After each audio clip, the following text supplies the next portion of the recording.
শুনে আসি আবরার ভাইয়ের ঘটনা আবরার ভাইয়ের কাছ থেকে। ধন্যবাদ রাসেল ভাই। তো আমি আজকে 3টা হাইওয়ের ঘটনা বলবো। আচ্ছা। কারণ ঘটনাগুলো খুবই শর্ট, কিন্তু যেহেতু আপনার এবং সত্যিকার অর্থে কি যে এই ঘটনাগুলা আমি যখন বাংলাদেশে থাকতাম টাইম টু টাইম পুরো বাংলাদেশ আমি দেখা যেত যে আমার কাজের জন্য আমি ড্রাইভ করে করে ঘুরে বেড়াতাম। সো আমার সাথে ঘটে যাওয়া খুব শর্ট 3টা ঘটনা আমি বলছি। চলুন, ঠিক আছে। আচ্ছা, প্রথম ঘটনাটা ছিল যেটা বলবো সেটা হচ্ছে চিটাগং হাইওয়েতে। আপনি ড্রাইভ করছিলেন? আমি ড্রাইভ করি। এই 3টা ঘটনাতে আমি ড্রাইভ করছি। ওকে। চিটাগং হাইওয়েতে আমি যখন এটা হবে কত দিন আগে, প্রায় ধরুন 4-5 বছর আগের ঘটনা। আমার সাথে আমার অফিসিয়াল 2-3 জন ছিলেন। এই জায়গাটা হবে সম্ভবত, এটা বলে না ওই যে মিঠাছড়া, ওই আপনার ওই কি বলে ওই জায়গাটার নাম, ওই যে মিরেশ্বরের ঠিক আগে মিঠাছড়াতে, ঢাকা থেকে আমরা যাচ্ছি। তো রাত বাজে অ্যারাউন্ড তখন 3টা কি 3:30 এরকম সময়। তো বন্ধুরা, আমি আজ কথা বলবো ওয়ানেক্স নামে একটি নতুন গেমিং প্ল্যাটফর্মের ব্যাপারে। এর ইন্টারফেস খুবই ফ্রেন্ডলি এবং এটা 100% বৈধ।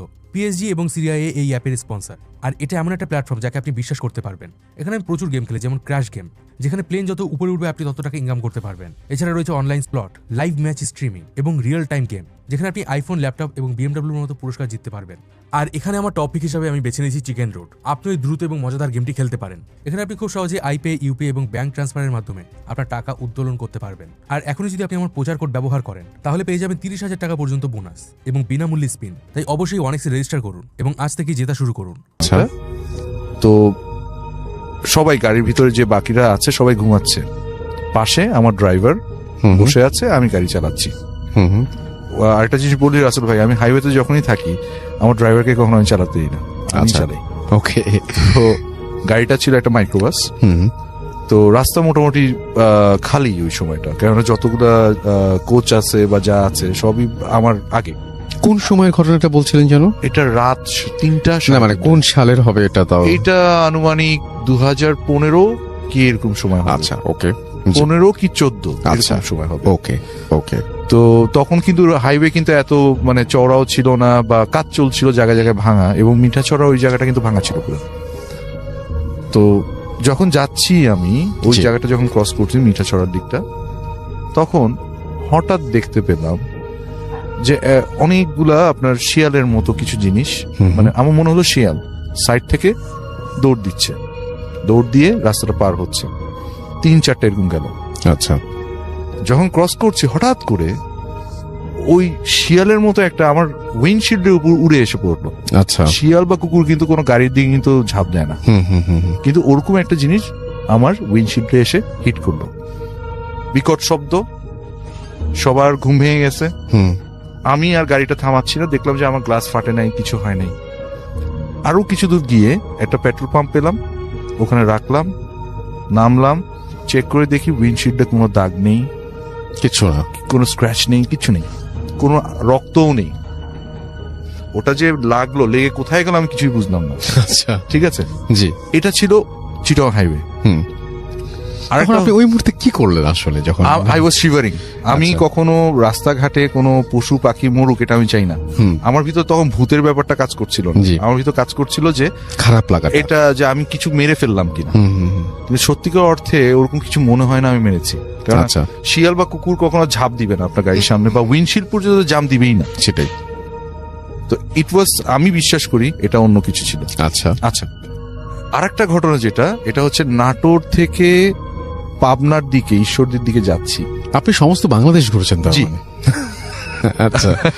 আমি মোটামুটি 85% উপরে ঘুরেছি। আচ্ছা। এবং নিজে ড্রাইভ করে। আচ্ছা আচ্ছা। তো নাটোর থেকে ঈশ্বরদী যাওয়ার সময় জি, আমার সাথে আমার একটা কাজিন ছিল, একটু ডিস্ট্যান্ট কাজিন, নাম হচ্ছে মিঠু। তো গাড়িতে ড্রাইভার, ও সারাদিন চালিয়েছে, ওকে আমি পিছনে ঘুমাতে বলেছি, ও পিছনে ঘুমাচ্ছে। পাশের সিটে হচ্ছে মিঠু আর আমি, এই 3টা মানুষ। মিঠুর ব্যাপারে একটু বলে নেই।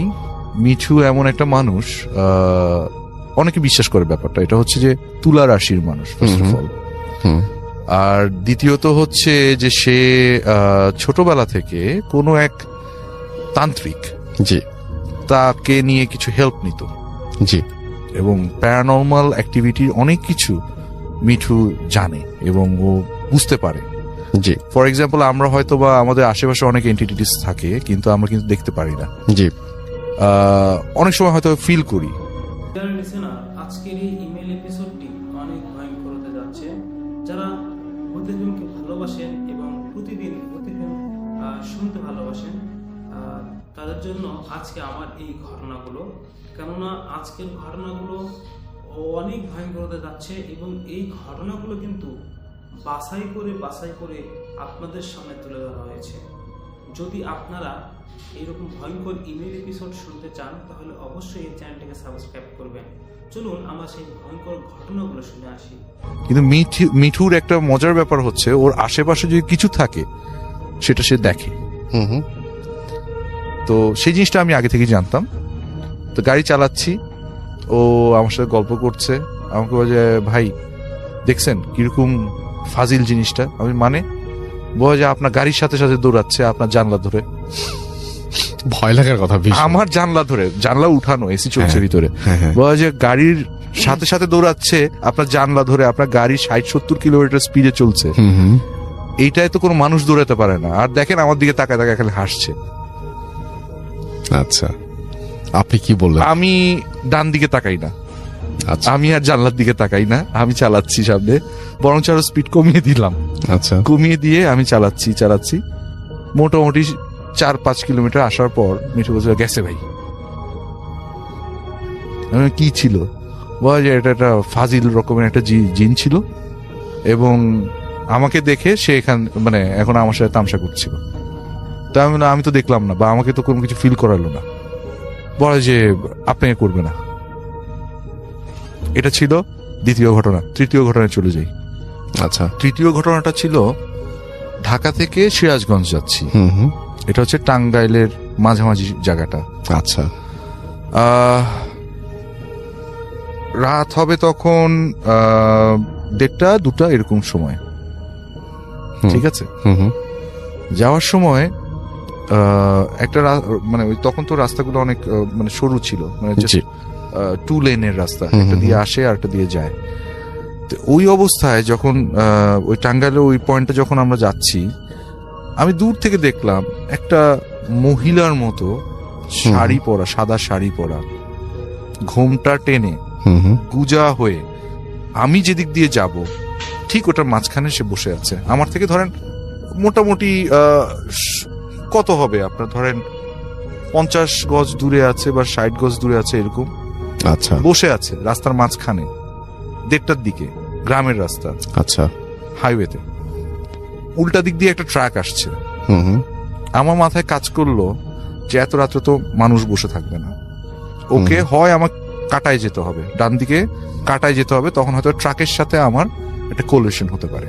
ও আচ্ছা, রিস্কি ছিল তার মানে। ঠিক আছে। হুম আর একটা হচ্ছে আমি ব্রেক করতে পারি, কারণ আমার স্পিড তখন ছিল 70-80 এরকম, কিন্তু আমি যদি এখন হার্ড ব্রেক করতে যাই, পিছনে আমার একটা বাস আছে, সেটা আমাকে মেরে দিতে পারে। হুম হুম আমি চিন্তা করলাম যেহেতু এটা মানুষ না, আমি মোটামুটি কনফার্ম যে এটা মানুষ না, হুম আমি ওর উপর দিয়ে উঠিয়ে দিলাম। আচ্ছা, কিন্তু ইচ্ছা মজা- করে একদম মানে ইচ্ছা করে, সাহস করে হ্যাঁ। কিন্তু মজা ব্যাপার কি জানেন রাসেল ভাই, অনেকে বলে না ঝাঁকি খায়, হুম, কিছু হুম। হয়, আমি কোনো ঝাঁকিও খাইনি, কোনো কিছু ফিলও করিনি। আচ্ছা, আপনি ওই সময় কিভাবে মানে কি আচরণ দেখে বুঝতে পেরেছিলেন যেটা ঠিক আসলে মানুষ মনে হচ্ছে না আপনার কাছে?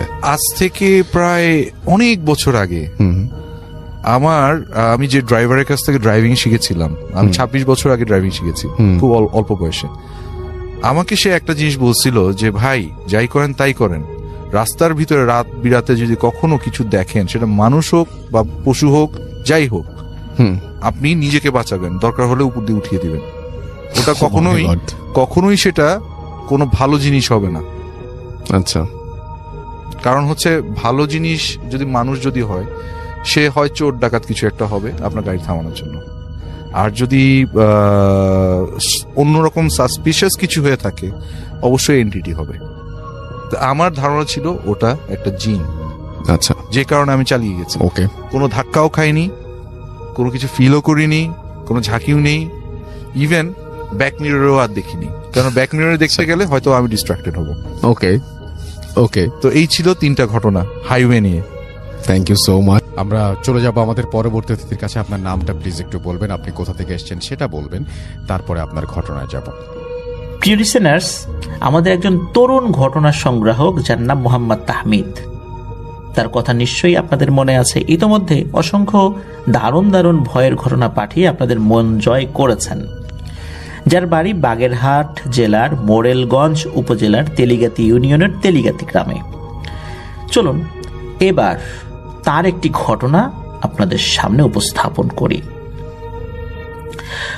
এর আগেও উনি যে ঘটনাগুলো দিয়েছেন সেই ঘটনার সময়, নাম, ঠিকানাগুলো আমাদেরকে অধিকাংশ ক্ষেত্রেই একদম ছদ্মনাম ছাড়াই ব্যবহার করার অনুমতি দিয়েছেন। তো এবারেও তার ব্যতিক্রম হবে না। এবারও আমরা ঠিক এমনই একটি ঘটনা আপনাদের সামনে উপস্থাপন করব। এই ঘটনাটি যিনি বর্ণনা করেছেন তার বাড়িও ওই তেলিগাতি গ্রামেই, খুব কাছের একজন চাচা হন আর কি তাহমিদের, ফেরদৌস নাম তার। তো ফেরদৌস চাচা বলেই তাকে ডাকেন, তবে নাম সংক্ষিপ্ত করে তাকে অনেকেই ফিদু কাকা বলে ডাকে। এখন যে ঘটনাটি বলবো ওই ঘটনার উনি অন্যতম একজন সাক্ষী এবং প্রত্যক্ষদর্শীও বটে। আর এই তাহমিদের যে চাচাতো ভাই আলামিন, তাহমিদের অনেক ঘটনা কিন্তু আলামিন সংগ্রহ করে দিয়েছে। তো এই ঘটনার কথা মূলত এই আলামিনই তাহমিদ ভাইকে জানায়। তো চলুন ঘটনা শুনে আসি। সময়কাল 1985 সাল। ওই গ্রামেরই একজন ওনাদের চাচা, তার নাম হলো মোহাম্মদ সাবুল খান। তিনি খুব ভালো মানুষ। তো তার একজন বোন ছিল, তার নাম হলো শালিনী।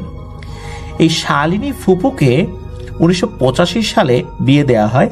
তো ওনাদের গ্রাম মানে তেলিগাতি গ্রাম থেকে 2-3 গ্রাম পাশে চোমরা সরকারি পুকুর নামে একটা জায়গা রয়েছে এবং বউবাজার নামে একটা জায়গা রয়েছে।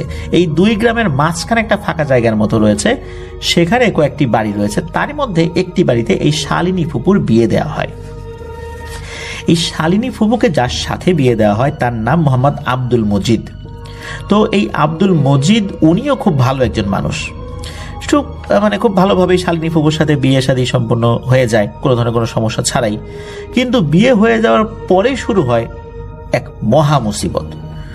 জীবনটা দুর্বিষহ হয়ে যায় এই শালিনী ফুপুর। লিসেনার্স, কি ভাবছেন উনি শ্বশুর বাড়িতে গিয়ে অশান্তি ফেস করেছেন, শ্বশুরবাড়ির লোকজন ভালো ছিল না, এরকমটা না, এরকমটা না। বিয়ের অল্প কয়েকদিনের মাথায় উনি ভীষণভাবে অসুস্থ হয়ে পড়েন। তবে ওনার এই অসুস্থতা অন্যান্য সমস্ত অসুস্থতা থেকে বেশ ভিন্ন। আমরা বিভিন্ন সময় অসুস্থতা যখন এই প্যারানরমাল ঘটনায় বলি তখন দেখা যায় এই যে ঝাড়ফুঁক হয়, ওষুধ খায়, কোনো ভালো হয় না, কিন্তু ওনার বিষয়টা কিন্তু এরকম না। উনি কোনো একটা রোগে আক্রান্ত হতেন, অসুস্থ হতেন, ডাক্তার দেখানো হতো, তারপর ওষুধ খাওয়ানো হতো, আল্লাহর রহমতে উনি কয়েকদিনের মধ্যে ভালো হয়ে যেতেন। ভালো হওয়ার পর 1-2 দিন ভালো থাকতেন, আবার আর একটা অসুখে পড়তেন উনি। এইভাবেই ওনার প্রতিনিয়ত চলছে তো চলছে। কিন্তু ওই ব্যাপারটা একই সিরিয়ালে চলতো। 2-3 দিন ভালো থাকতেন, আবার অসুখ হতো, ওষুধ খেতেন, ভালো হয়ে যেত। এইভাবে কিন্তু চলছে। উনি যেহেতু সদ্য বিবাহিত একজন মহিলা, এই অসুস্থতার কারণে পরিবারের কাজ তো আসলে উনি করতে পারেন না। আর উনি যেই পরিবারে বউ হয়ে গিয়েছেন সেই পরিবারে ওনার যে শ্বশুর শাশুড়ি ছিলেন বা অন্যান্য যে আত্মীয় স্বজনরা ছিলেন, তারা যে ধনী ছিলেন বিষয়টা এরকম না। মোটামুটি মধ্যবিত্ত পরিবার বলতে গ্রামে যেটা বোঝায় ওরকমই ছিলেন। কিন্তু তারপরেও এই যে শালিনী ফুপুর চিকিৎসার জন্য ওনারা বিন্দু মাত্র কোনো কার্পণ্য করেন নাই। একটা বারের জন্য এই শালিনী ফুপুর মা বাবাকে বলেন নাই যে আপনার মেয়ে অসুস্থ, এরকম অসুস্থ মেয়েকে আমার ছেলের সাথে বিয়ে দিয়েছেন কেন। ওনারা কিন্তু শালিনী ফুপুকে আগে থেকে চিনতেন। শালিনী ফুপু একদম সুস্থ স্বাভাবিক ছিলেন। হঠাৎ করে এই বাড়িতে এসে অসুস্থ হয়ে যাওয়ার পর ওনারা নিজেকেই দোষারোপ করতে, আরে ভালো মেয়েটা আমাদের বাড়িতে এসে অসুস্থ হয়ে গেল, মনে হয় আমাদের এখানে কোনো সমস্যা।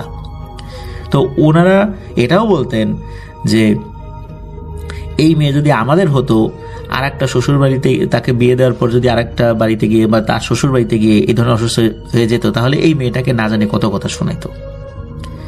ওই চিন্তা করে ওনারা সর্বোচ্চ চেষ্টা করছে যে শালিনী ফুপুকে সুস্থ করার জন্য। শালিনী ফুপুর ভাগ্য এদিক থেকে ভালো যে ওনার শ্বশুর বাড়ির লোকজন সর্বোচ্চ চেষ্টা করছে, সর্বোচ্চ সহযোগিতা তারা করেছেন তাকে সুস্থ করার জন্য। তার অসুস্থ অবস্থাতেও তার সেবা যত্ন করার চেষ্টা করেছেন। কিন্তু সমস্যা বাদে হলো এই আশেপাশের প্রতিবেশী নিয়ে, বা ওনার শ্বশুর বাড়িতে যারা থাকতেন নিকট আত্মীয় স্বজন, এছাড়াও তো শ্বশুর বাড়ির আরো দূর সম্পর্কের আত্মীয় স্বজন রয়েছে। এই দূর সম্পর্কের আত্মীয় স্বজন এবং পাড়া প্রতিবেশীরা তারা সব সময় বিভিন্ন কটু কথা বলে শালিনী ফুপুর কানকে বিষিয়ে তুলতো এবং তার শ্বশুর শাশুড়ি বা অন্যান্য আত্মীয় স্বজনদের কানকেও বা মনকেও বিষিয়ে তুলতো। বলতো যে এই দেখো একটা অসুস্থ মেয়েকে তোমাদের উপর গসাই দিছে, তোমরা আর কয় টাকাই জমাইতে পারো, সব টাকা তো এই মেয়ের চিকিৎসার জন্য চলে যাচ্ছে, ওর বাপ তো তোমাদের ঘাড়ের উপরে এটা গসাই দিয়ে তো মুক্ত হয়ে গেছে, এখন তোমরা তো মুসিবতে পড়ে গেছো। তো এই সমস্ত কথাবার্তা প্রতিনিয়ত বিভিন্ন লোকজন বলতো। এখন ওনার শ্বশুর শাশুড়ি বা ওই শ্বশুর বাড়িতে যারা থাকতেন তারা কিন্তু এই বিষয়ে পাত্তা না দিলেও শালিনী ফুপু প্রতিনিয়ত এই ধরনের কথা শুনতে শুনতে শুনতে শুনতে না ওনার মনটা বিষিয়ে গিয়েছিলেন, উনি একদম অস্থির হয়ে গিয়েছিলেন, যার ফলশ্রুতিতে উনি নিজের উপর খুব বিরক্ত হয়ে কয়েকবার আত্মহত্যার চেষ্টাও করেছেন। তো বন্ধুরা, আমি আজ কথা বলবো ওয়ানেক্স নামে একটি নতুন গেমিং প্ল্যাটফর্মের ব্যাপারে। এর ইন্টারফেস খুবই ফ্রেন্ডলি এবং এটা 100% বৈধ। পিএসজি এবং সিরিয়াএ এই অ্যাপের স্পন্সর, আর এটা এমন একটা প্ল্যাটফর্ম যাকে আপনি বিশ্বাস করতে পারবেন। এখানে আমি প্রচুর গেম খেলি, যেমন ক্র্যাশ গেম, যেখানে প্লেন যত উপরে উঠবে আপনি তত টাকা ইনকাম করতে পারবেন। এছাড়া রয়েছে online slot, live match streaming এবং রিয়েল টাইম গেম, যেখানে আপনি আইফোন, ল্যাপটপ এবং বিএমডব্লিউর মতো পুরস্কার জিততে পারবেন। আর এখানে আমার টপিক হিসাবে আমি বেছে নিয়েছি চিকেন রোড। আপনি ওই দ্রুত এবং মজাদার গেমটি খেলতে পারেন। এখানে আপনি খুব সহজে আইপে, ইউপে এবং ব্যাংক ট্রান্সফারের মাধ্যমে আপনার টাকা উত্তোলন করতে পারবেন। আর এখনই যদি আপনি আমার প্রচার কোড ব্যবহার করেন তাহলে পেয়ে যাবেন 30,000 টাকা পর্যন্ত বোনাস এবং বিনামূল্যে স্পিন। তাই অবশ্যই ওয়ানেক্সে রেজিস্টার করুন এবং আজ থেকে জেতা শুরু করুন। অনেকবার আত্মহত্যার চেষ্টা করেছেন বিভিন্নভাবে, কিন্তু আল্লাহর অশেষ রহমতে প্রতিবারই কেউ না কেউ দেখে ফেলেছে এবং উনি বারবার বেঁচে গিয়েছিলেন। এভাবেই চলছিল ওনার দিন। এই যে অসুস্থতা, এটা ছাড়ে না। এই যে কত হুজুর দেখানো হয়েছে যে এটা কি প্যারানর্মাল বিষয় কিনা, কোনো হুজুর কিচ্ছু বলতে পারেন না। তার যে প্যারানর্মাল কোনো সমস্যা নাই এটাও বলতে পারেন না, তার যে প্যারানর্মাল সমস্যা আছে এটাও বলতে পারেন না। এইখানেই এক রহস্য ঘনীভূত হতে থাকে। আসলে ব্যাপারটা কি? গ্রামে একটা কথা প্রচলিত রয়েছে, ভাদ্র মাসের যে অমাবস্যা হয়ে থাকে এটা নাকি খুব ভয়ঙ্কর হয়ে থাকে। এই ভাদ্র মাসের অমাবস্যা এমন ভালো করে বলার উদ্দেশ্য হচ্ছে অনেক দুষ্টু মানুষতান্ত্রিক, জিনতান্ত্রিক, তারপরে পিশাচ জিনেরা নাকি এই ভাদ্র মাসের অমাবস্যায় শয়তানকে উদ্দেশ্য করে বলি দিয়ে নিজেদের শক্তি বৃদ্ধি করে থাকে। এই ঘটনার সাথে এই ভাদ্র মাসের অমাবস্যার সম্পর্ক কি? গ্রামে এই ভাদ্র মাসের অমাবস্যাকে স্থানীয়ভাবে ওই ভাদ্রইরা অমাবস্যা এভাবে বলে আর কি। তো একদিন এই শালিনী ফুপুর স্বামী আব্দুল মজিদ মিয়া উনি কোন একটা কাজে বাইরে বের হয়েছেন। সালটা 1985 সাল, তো শুরুতেই ঘটনা বলেছে আর কি, বিয়ের পর পরই তো উনি অসুস্থ। এভাবে তো 1 বছর গিয়েছে, সাল হয়তো 1986 সাল এরকম হতে পারে আর কি। তো ওনার স্বামী তো বাইরে গিয়েছেন আর কি কোন একটা কাজের জন্য, আর উনি বলেই গিয়েছিলেন যে কাজ করতে করতে দেরি হয়ে যাবে, রাত্রে আর বাড়িতে ফিরবো না, পরের দিন ফিরবো, কারণ উনি বেশ দূরেই যাবেন। আর ওই সময় তো রাস্তাঘাট এত ভালো ছিল না। তারপর আবার তেলিগাতি গ্রাম থেকে মেইন শহর, বেশ অনেকটা পথ পাড়ি দিতে হবে। আর ওই সময় তো ওই এলাকায় বিদ্যুৎও ছিল না।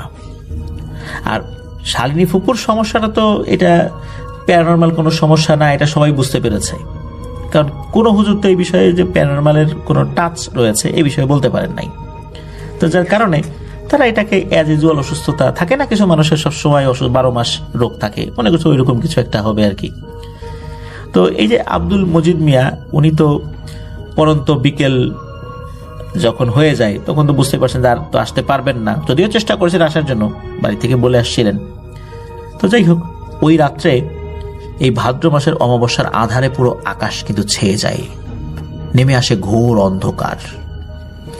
উনি তো বাড়িতে নাই, রাত নেমে আসার সাথে সাথে প্রতিদিনের মতো সবাই খেয়ে দিয়ে ঘুমিয়ে পড়ে আর কি।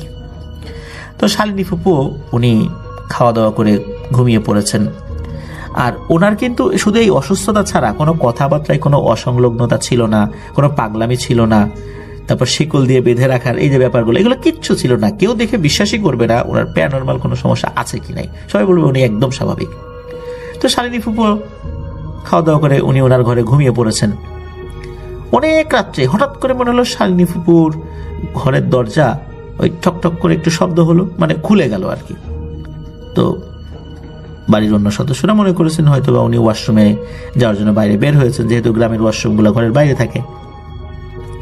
তো এরপরে না অনেকক্ষণ কেউ কোনো সারা শব্দ পায় নাই যে শালিনী ফুপু ঘরে ঢুকছে, ঘরের ওই খিল লাগানোর শব্দ হয়েছে। আর ওই সময় তো রাত্রে অনেকে ঘুমিয়েও পড়েছেন, এগুলো তাদের আসলে মনে রাখার কথাও না। সকালবেলা মানে বেশ অনেক ভোরবেলাতেই কিছু লোকজন মানে দৌড়াতে দৌড়াতে এই শালিনী ফুপুর শ্বশুর বাড়িতে আসছেন। সবাইকে ডাকাডাকি করে, তোমরা ওঠো ওঠো, তোমার বেটার বউ কই, সে খবর রাখো। তো সবাই ধর্মর করে উঠে বসে, কি হয়েছে কি হয়েছে, চলো তাড়াতাড়ি আমাদের সাথে। তো সবাই যান, গিয়ে দেখেন যে ওই বাড়ি থেকে বেশ 100 মিটার দূরে একটা বট গাছ ছিল। এই শালিনী ফুপু সেই বট গাছের সাথে অনেক উঁচু একটা ডালে গলায় দড়ি দিয়ে আত্মহত্যা করেছেন। এর আগে উনি অনেকবার চেষ্টা করেছেন, কিন্তু আল্লাহর রহমতে উনি বেঁচে গিয়েছেন। কিন্তু এবার এটা কি হলো, উনি অনেক উঁচুতে আত্মহত্যা করলেন গিয়ে ওই গাছের ডালে। এত উপরে তো উনি তো গাছে চড়তে জানতেন না ওইভাবে ওখানে উনি উঠলেন কিভাবে? আর রাতের আধারে উনি একা একা বেরিয়েছেন। এটা কি আসলে উনি নিজে থেকে করেছেন নাকি কোনো জিনের প্রভাবে এটা হয়েছে? এটা কেউ কিছু বলতে পারছে না। সবাই বলে ও তো এর আগে অনেকবার চেষ্টা করেছে, কিন্তু সফল হয় নাই। এইবার মনে হয় ওর হাজবেন্ড বাসায় নাই, এই রাত্রে বাড়ি ছিল না, এই জন্যই সে এই কাজটা করছে। শালিনী ফুপুর দেহ গাছে ঝুলছিল। এখানে আরো একটি ভয়ঙ্কর ব্যাপার রয়েছে। ওনার জিহবা নাকি অনেকখানি বের হয়ে গিয়েছিল, কোনোভাবেই ওই জিহবাটা মুখের মধ্যে ঢুকানো যাচ্ছিল না। পরে একজন হুজুর এসে কিছু দোয়া পরে ফু দেওয়ার পর আস্তে আস্তে নাকি ওই জিহবাটা মুখের মধ্যে ঢুকে একদম মুখ স্বাভাবিক হয়ে যায়। তারপর স্বাভাবিক নিয়মেই শালিনী ফুপুকে দাফন কাফন করা হয়। এরপর শুরু হয় আরো কিছু ঘটনা। শালিনী ফুপুকে দাফন করার পরে ওই রাত থেকে শুরু হয় ভয়াবহ তাণ্ডব। শালিনী ফুপুকে কবর দেওয়া হয়েছিল ওই শ্বশুরবাড়িরই, মানে ওনার শ্বশুরবাড়ির এক সাইডে। আর ওই কবরের পাশ দিয়ে একটা মেঠো পথ চলে গেছে, যেখান থেকে গ্রামের মানুষজন আসলে ওখান দিয়ে হাঁটা চলার প্রয়োজন হয়। তবে ওই রাস্তা দিয়ে বেশ কিছুদিন মানুষ চলাচল করতে পারত না, বিশেষ করে প্রথম 3 দিন। কবর দেওয়ার প্রথম 3 দিন কি হয়েছিল আসলে ওখানে, চলুন এটা জানি। ওই দিক দিয়ে যাওয়ার সময় হঠাৎ করে মানুষ নাকি আচমকা শব্দ শুনতে পেত, দিন হোক রাত হোক। শুধু তাই নয়, বিভিন্ন ধরনের অদ্ভুত সমস্ত অবয়ব দেখতে পেত। কিন্তু সমস্যা হলো কি, একজন যেটা বলতো আর একজনের বর্ণনার সাথে সেটার কোনো মিল নাই। ধরুন যে একসাথে 3-4 জন দিক দিয়ে যাচ্ছিল, 3-4 জনই ভয়ঙ্কর কিছু দেখেছে। কেউ বলতো যে কালো কিছু দেখেছি, কেউ বলতো যে সাদা কিছু দেখেছি, কেউ বলতো লাল কিছু দেখেছি। কিন্তু সবাই কিছু না কিছু দেখেছে, কারো বক্তব্যের সাথে কারো বক্তব্য ওইভাবে মিলত না। এটাই ছিল সমস্যা। তাহলে কি শুরু হলো? এরকম অসংখ্য মানুষ বিভিন্ন সময় বিভিন্ন ভাবে ওখানে ভয় পেয়েছে। এক ভয়ের তাণ্ডব শুরু হয়ে যায় ওখানে। অনেকে তো ভয় পেয়ে বেশ মানে অনেকদিন অসুস্থ ছিল, আস্তে আস্তে আল্লাহর রহমতে সুস্থ হয়ে যায়। তো প্রথম 3-4 দিনের মধ্যে ওই মেঠো পথ দিয়ে মানুষের চলাচল একদমই বন্ধ হয়ে যায় বলতে হবে। কারণ কার ইচ্ছা হবে এই ধরনের ভয়ঙ্কর ঘটনার সম্মুখীন হতে? এখন এই সমস্যার একটা সমাধান তো করার দরকার। গ্রামবাসী আলোচনা করে, বেশ কিছু হুজুরের সাথে কথা বলেন। তখন সকলে মিলে সিদ্ধান্ত নেন যে এই শালিনী ফুপুর জন্য দোয়া মাহফিলের আয়োজন করা হবে এবং গ্রামের দুস্থ গরিব হতদরিদ্র মানুষদেরকে দাওয়াত করে খাওয়ানো হবে। সেটাই করা হয়। মোটামুটি যে আয়োজনটা করা হয়েছিল অনেকেই এসেছিলেন। আর এই ধরনের আয়োজনে কিন্তু ওইভাবে দাওয়াত দেওয়া হয় না, যাদের সমস্যা রয়েছে তারা এমনিতেই চলে আসে, আর দাওয়াতও কিছু করা হয় আর কি, জিয়াফত বলে অনেক জায়গায়, সেরাদ্দ বলে, মানে বিভিন্নভাবে এই শব্দটাকে আমরা অভিহিত করে থাকি স্থানকাল পাত্রভেদে আর কি। তো ওখানে অনেক মানুষই তো এসেছিলেন গ্রামের, একজন অপরিচিত ব্যক্তি আসেন যিনি ওই গ্রামের মানুষ না, উনি একজন ফকির গোছের কেউ। তো উনি ওখানে খাওয়া দাওয়া করেন, খাওয়া দাওয়া করার পর উনি নাকি উঠে ওই শালিনী ফুপুর কবর যেদিকে ওইদিকে যেতে থাকেন। ওইখানে যাওয়ার পরই উনি ওইখানে মানে ওয়াক ওয়াক করে শব্দ করা শুরু করেন। এই ধরনের শব্দ শুনে ওই দূর থেকে লোকজনও কিন্তু এটা দেখছিলেন, তারা ওখানে চলে আসেন এবং উনি দেখা যায় ওই ধরনের শব্দ করতে করতে ওই শালিনী ফুপুর কবর যেখানে, ওই কবরের ওখানেই উনি শেষ নিঃশ্বাস ত্যাগ করেন, মানে মারা যান উনি। আসলে উনি কে ছিলেন, ওনাকে ওই গ্রামের কেউ চিনত না, ওনার ঠিকানাও জোগাড় করতে কেউ সক্ষম হয়নি। এখন যেহেতু ঠিকানাও জোগাড় করতে কেউ সক্ষম হয়নি, তার বাড়ি কোথায়, একজন ফকির মানুষ, কোথা থেকে আসছেন কেউ জানে না। আর উনি যেহেতু মুসলিম ছিলেন এটা দেখেই বোঝা যাচ্ছিল, যার ফলশ্রুতিতে ওনাকে ইসলামিক নিয়মকানুন মেনে শালিনী ফুপুর কবরেরই কাছাকাছি কোনো একটা জায়গায়, নির্দিষ্ট করে এখন বলা যায় না যে ওই কবরটা এক্সাক্ট কোথায় হয়েছিল, তো সেখানে তাকে সমাহিত করা হয়। আসলে উনি হঠাৎ করে খাওয়া দাওয়া করে ওখানে কেন গেলেন, যাওয়ার পর ওখানে ওইরকম বমির ভাব উঠে উনি কেনই বা ওখানে মারা গেলেন, এই বিষয়টাও এক রহস্য রয়ে গেল। প্রথমত শালিনী ফুপুর অসুস্থতা, তার মৃত্যু রহস্য রয়ে গেল, তারপর এই যে এই ফকিরের মৃত্যুটাও এক রহস্য রয়ে গেল। কিন্তু এই সমস্যা কিন্তু বন্ধ হলো না, তবে আগের মতো ঘন ঘন হচ্ছিল না, বেশ গ্যাপে গ্যাপে হচ্ছিল, আর অতটা ভয়ঙ্কর ছিল না, হালকা পাতলা টুকটাক মানে ভয় হচ্ছিল আর কি, এরকম কিছু আর কি চলছিল। তো এই যে আলামিন, যিনি এই তাহমিদ ভাইয়ের চাচাতো ভাই, তো আলামিনের একজন চাচা রয়েছে, তার নাম হলো মোহাম্মদ আকব্বর আলী। সবাই তাকে রাঙা কাকা বলে ডাকে, বা কেউ রাঙা ভাই বলে ডাকে, কেউ ভাই কেউ কাকা, কিন্তু নামের আগে রাঙা শব্দটা ব্যবহার করে, রাঙা ভাই রাঙা কাকা এইভাবে আর কি ওনাকে ডাকে। তো আমরা রাঙা কাকা বলেই সম্বোধন করব। তো এই রাঙা কাকা তখন একজন টকবকে যুবক মানুষ এবং বেশ সাহসী যুবকও বটে। মানে এই ঘটনার মানে শালিনী ফুপুর মৃত্যুর 3 মাস পরের কথা বলছি আর কি, তখন 1986 সালই হবে, বা মানে কাছাকাছি কোনো সময় হবে আর কি। তার বয়স তখন 20-22 বছর এরকম আর কি। তো উনি ওই সময়ে ওনার বাড়ির পাশেই একজনকে প্রাইভেট পড়াতেন, আর ওই যে শালিনী ফুপুর শ্বশুর বাড়ি, ওই শ্বশুর বাড়ির পাশেই এক বাড়িতে উনি প্রাইভেট পড়াতেন আর কি। একটা বাচ্চা মেয়েকে উনি পড়াতেন, মেয়েটি তখন ক্লাস 5 বা 6-এ পড়ে এরকম। উনি কি করতেন, বিকেলবেলা পড়াতেন সন্ধ্যা পর্যন্ত, আসরের নামাজ পড়ে পড়াতে যেতেন, মাগরিবের নামাজের সময় উনি চলে আসতেন। কখনো কখনো পড়ার চাপ থাকলে, বাচ্চার যদি পরীক্ষা থাকতো তখন হয়তো বেশি দেরি হতো, সন্ধ্যা বা এশার নামাজের সময় হয়ে যেত, তবে এটা সব সময় হতো না আর কি। উনি তো বেশ সাহসী ছিলেন, ওই দিক দিয়ে আসতেন যেতেন, উনি ওইগুলা নিয়ে খুব একটা বেশি মাথা ঘামাতেন না, মানে ভয়ের ব্যাপারগুলা নিয়ে। আর এই যে রাঙা কাকা মানে আকব্বর আলী কাকা, উনি যাকে পড়াতেন ওই মেয়েটার বাড়িতে একদিন কোন একটা অনুষ্ঠান ছিল, এইটা আবার চাচা জানতেন না। তো উনি যখন গিয়েছেন ভুল করে, গিয়ে দেখেন যে ওই বাড়িতে কোনো একটা প্রোগ্রাম, হঠাৎ করে প্রোগ্রামের আয়োজন করা হয়েছে, যার কারণে উনি আগে থেকেও জানতেন না বা ওনাকে বলার সুযোগও তারা পায়নি। আর যেহেতু টিচার মানুষ চলে আসছেন, তারাও খুব খুশি হয়েছেন যাক স্যার আসছে। তো ওনাকে বলেন যে খাবার দাবার রান্না হোক, আপনি না খেয়ে যাবেন না, কারণ কি আর করা, এটা তো মানতেই হবে, এত করে বলছেন। এদিকে ওই যেই ওনার যে ছাত্রীর আত্মীয় স্বজনরা আসে, তাদের সাথে পরিচয় হচ্ছেন, অনেক গল্প গুজব হচ্ছে। তো সব কিছু শেষ করতে রাত প্রায় 11টা বেজে যায়, বা তারও কিছুটা বেশি বেজে যায় আর কি। এখন উনি তো বাড়িতে ফেরত যাবেন, আর বাড়িতে যখন যাবেন ওনার পরিবারের সদস্যদের জন্য কিছু খাবার দাবারও একটা বক্সে করে দিয়ে, টিফিন বক্সে করে দিয়ে দিয়েছেন আর কি ওই বাড়ি থেকে। এখন অনেকেই বলছে যে আপনি যেদিক দিয়ে যাবেন ওই জায়গাটা তো ভালো না, মানে এই যে ওনার স্টুডেন্টের বাড়ির সদস্যদের মধ্যে কেউ কেউ বলছেন।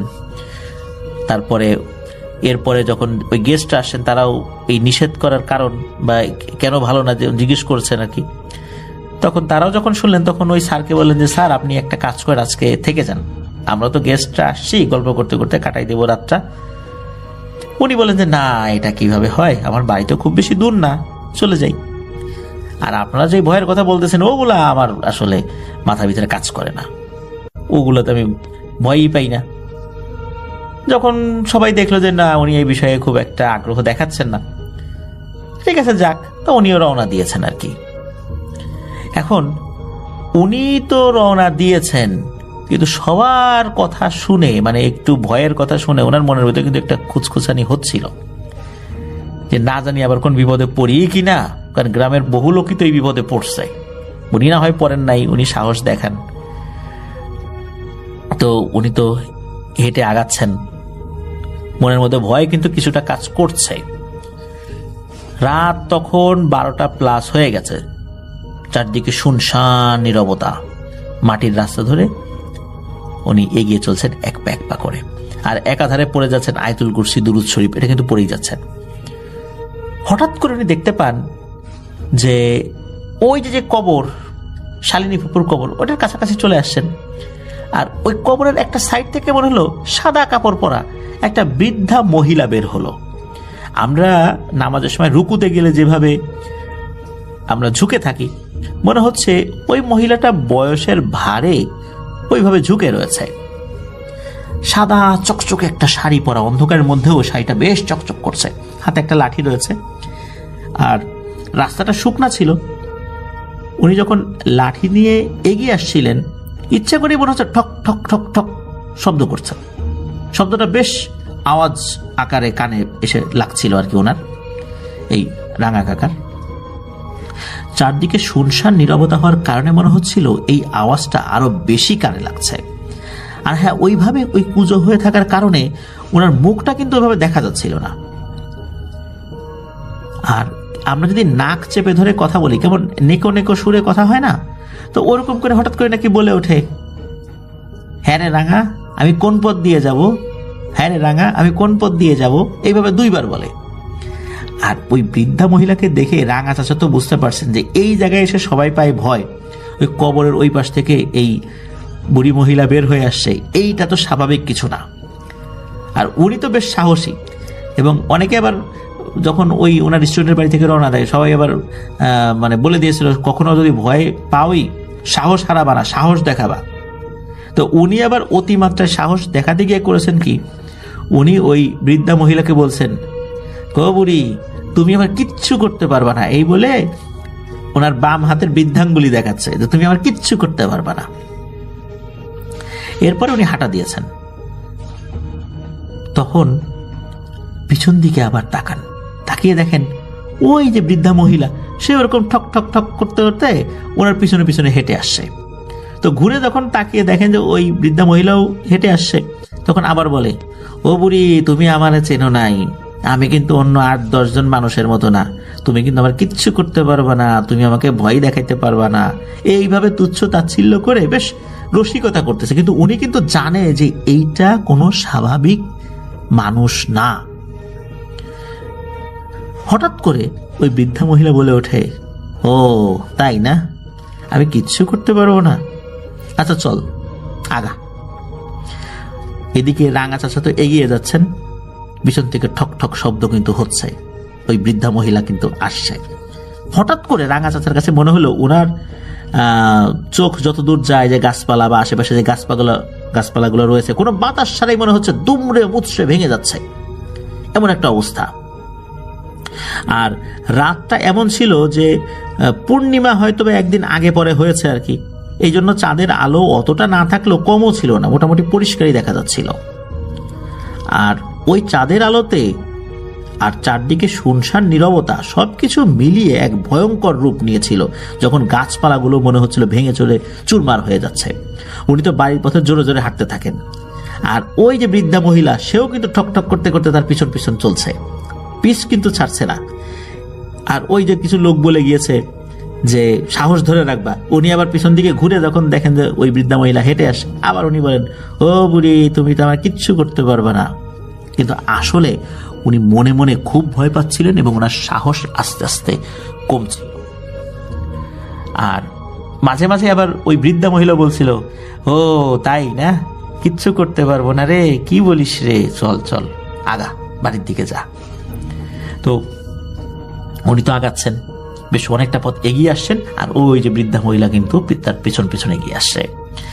আর ওনার বাড়ির দিকে যেতে সামনে পড়ে একটা মোটামুটি মানের একটা বাঁশঝাড়, বেশ অনেকগুলা বাঁশ রয়েছে ওখানে।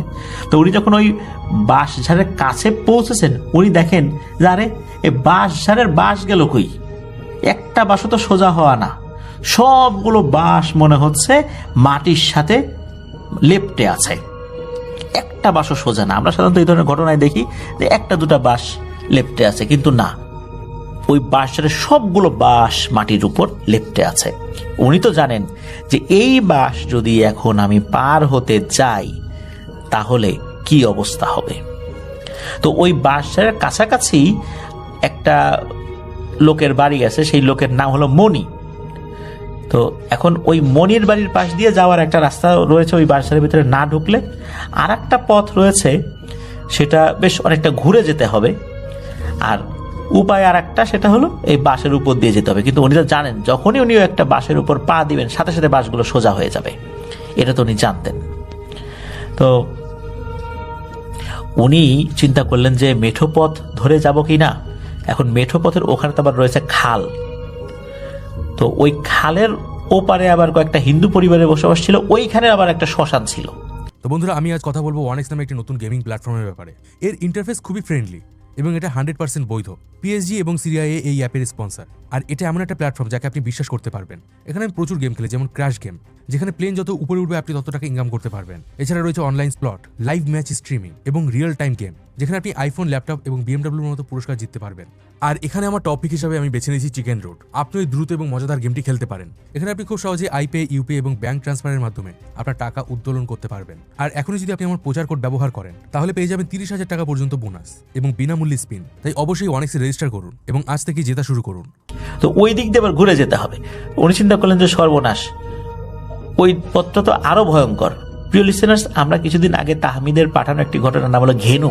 এই ঘেনু ঘটনা কিন্তু ওই শ্মশানের, যেটা বললাম আর কি। তো যাই হোক, ওই পথ দিয়ে তো যাওয়া যাবে না। এদিকে ওই বৃদ্ধা মহিলা তো এখনো পিছনে পড়ে রয়েছে। এখন কি করি? এখন উনি করেছেন কি, ওই যে মণি, যে ওই মণির বাড়ির দিকে দিয়েছেন দৌড়, এবং চিৎকার করতে করতে দৌড় দিয়েছেন। ওনার চিৎকার শুনে ওই বাড়ির সদস্যরা উঠে গেছে ঘুম থেকে। আরে এত রাত্রে চিৎকার চেঁচামেচি করে কে? তারা দ্রুত বের হয়ে আসছে। তারা বের হয়ে এসেই দেখে যে একটা লোক দৌড়ে এসেই তাদের সামনে সজ্ঞান হয়ে পড়ে গেছে। আর ইতোমধ্যে আরো বেশ কয়েকজন ব্যক্তি বের হয়ে আসছেন। তাদের মধ্যে একজন হলো মজিবর দাদা, জাফর দাদা, আর যে আলামিন যে ঘটনা দিতে সাহায্য করেছে, ওদের বাড়ির লোকজনও বের হয়ে এসে তাকে ধরে বাড়িতে নিয়ে যায়। বাড়িতে নিয়ে যাওয়ার পর জ্ঞান ফেরানো হলে সব কথা খুলে বলা হয়, মানে উনি খুলে বলেন আর কি। যখনই মানুষজন শুনেছে যে এই ধরনের একটা ঘটনা ঘটছে, তাড়াতাড়ি আবার ঘর থেকে বের করে গরম পানির সাথে আবার কয়লার পানি দিয়ে গোসল করিয়ে নাকি তাকে আবার গোয়াল ঘরের চারদিক থেকে ঘুরিয়ে আনা হয়েছে। গ্রামের একটা রীতিনীতি আর কি, ভয় পেলে মানুষ এরকম করে। তারপর ওই এলাকার একজন ব্যক্তি হলো আবুল বাশার হুজুর, বর্তমানে উনি ওইখানে রয়েছেন। এই আবুল বাশার হুজুরের আব্বা বা চাচা, নিশ্চিতভাবে বলতে পারি তাহমিদ, তাকে ডেকে এনে ঝাড়ফুঁক করানো হয়। এদিকে এই বাহ্যিকভাবে সাহস দেখাতে গিয়ে এই রাঙা চাচার অবস্থা তো খুব খারাপ হয়ে গেছে। প্রচন্ড ভয় পেয়েছিলেন যে উনি হেঁটে যাচ্ছেন, পিছনে এইরকম একটা ভয়ঙ্কর একটা পিশাচিনী হেঁটে আসছে। মূলত তাকে মেরে ফেলার চেষ্টা করা হয়েছিল আর কি, কিন্তু আল্লাহর অশেষ রহমতে পারেনি। আর যেহেতু পারছিল না, এই জন্য আরো বেশি রাগান্বিত হয়েছিল। আর রাগান্বিত হওয়ার পেছনে আরো একটা মানে যৌক্তিক কারণ ছিল। এই রাঙা চাচা বারবার পেছন দিকে ঘুরে বলছিল, তুমি আমার কিচ্ছু করতে পারবা না, বারবার হাতের বৃদ্ধাঙ্গুলি দেখাচ্ছিল, যাতে করে ওই পিশাচিনীটা আরো রাগান্বিত হয়েছিল। যাক, আল্লাহর রহমতে বড় ধরনের কোনো বিপদ আপদ ওনার হয়নি। আয়াতুল কুরসি, দুরূদ শরীফ এগুলো পড়ছিলেন উনি। তো রাঙা চাচা কিন্তু ভালো আছেন, সুস্থ আছেন। ওনার এখন 4টা সন্তান রয়েছে। আর এই যে শালিনী ফুপুর, ওনার যে হাজবেন্ড আব্দুল মজিদ, উনি কিন্তু মারা গিয়েছেন। আসলে শালিনী ফুপুর এই অসুস্থতার কারণ কেউ বলতে পারেনি। এটা রহস্য রয়ে গেছে, ওনার মৃত্যুটাও রহস্য রয়ে গেছে। এবং উনি যেহেতু এই ভাদ্র মাসের অমাবস্যায় মারা গেছেন, সকলেই বলে যে এইটা আসলে কোনো ভয়ঙ্কর পিশাচের কাজ, তাকে বলি দিয়েছে। এই অসুস্থতা বা তার আত্মহত্যা, এই সবগুলোই এই পিশাচের কাজ, অনেকে এটা মনে করেন। তবে ওনার জীবিত অবস্থায় এই বিষয়ের সমাধান কেউ দিতে পারেনি। তো এটি ছিল ঘটনা। জি জি, থ্যাংক ইউ রাসেল ভাই। আমি শাকিল আহমেদ রুবেল, আমি আসছি ময়মনসিংহ থেকে। জি তো এখন আমি যে ঘটনাটা শেয়ার করব সেটা কুড়িগ্রামের একটা ঘটনা। জি সেটাও আমি আমার সংগৃহীত একটা ঘটনা, জি। ফ্রেন্ডের মাধ্যমে জানতে পারি। হুম হুম আমরা জানি সবাই কুড়িগ্রাম নিচু একটা এলাকা। তো ওই এলাকাতে মানে 2-3 দিন বৃষ্টি হলেই দেখা গেছে যে ওই এলাকাটা আসলে অধিকাংশটা পানির নিচে পড়ে যায়, আচ্ছা এরকম।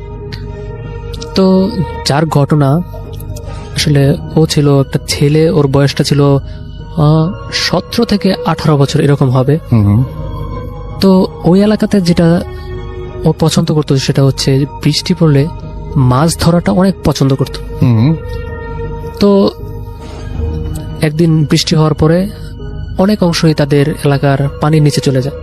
তো সে যথারীতি মাছ মারার জন্য বেরিয়ে যায়। তো সে বাড়ি থেকে যখন বেরিয়ে যায় তখন টাইমটা ছিল আপনার 4টার দিকে। জি তো কোনোদিনও সে মাছ মারতে গেলে তেমন বেশি দেরি করতো না, মাগরিবের আজানের দিকে আবার চলে আসতো। হুম হুম সেদিন মাছ মারতে যাওয়ার পরে রাসেল ভাই রাতের প্রায় 10টার মতো বেজে গেছে, কিন্তু ও আর ব্যাক করছিল না বাড়িতে। তো ওর বাবা আর ওর বড় ভাই একটু টেনশনে পড়ে যায় যে ও তো কোনোদিন এত রাত করে না, তো জি আজকে কি হলো যে আজকে ও ফিরে আসতেছে না। তো ওর বাবা বললো যে তুই আমার সাথে চল, আমরা একটু খুঁজে দেখি আসলে ও কোন দিকটাতে মাছ মারতেছে, ওকে একটু নিয়ে আসি বাড়িতে, যেহেতু রাতটা অনেক বেশি হয়ে যাচ্ছে। আর এলাকাটাও তেমন ভালো ছিল না, সেটা ওই মুরব্বীটা জানতো। জি তো ওরা দুজন বেরিয়ে পড়লো বাড়ি থেকে।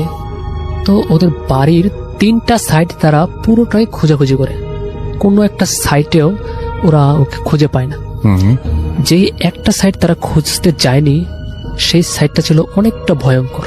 আচ্ছা ভয়ঙ্কর বলতে এরকম রাসেল ভাই যে ওই সাইডটাতে একটা চিতাশাল ছিল এবং সেই দিকে মানুষজন যেত না, কারণ এলাকার অনেকেই নাকি আগে ওইদিকে অনেক ভয়ঙ্কর কিছু তারা দেখছে, হুম হুম যার কারণে এলাকার লোকজন মানে বিকেলের পর থেকে ওইদিকে যাওয়াটা স্টপ করে দিছে।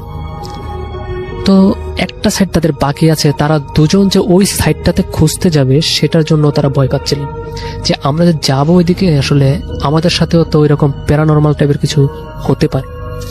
তো যাই হোক, যেহেতু তাদের ছেলে মিসিং সেক্ষেত্রে তাদের যেতেই হবে। তো ওরা দুজন মিলে ওদিকে রওনা হলো।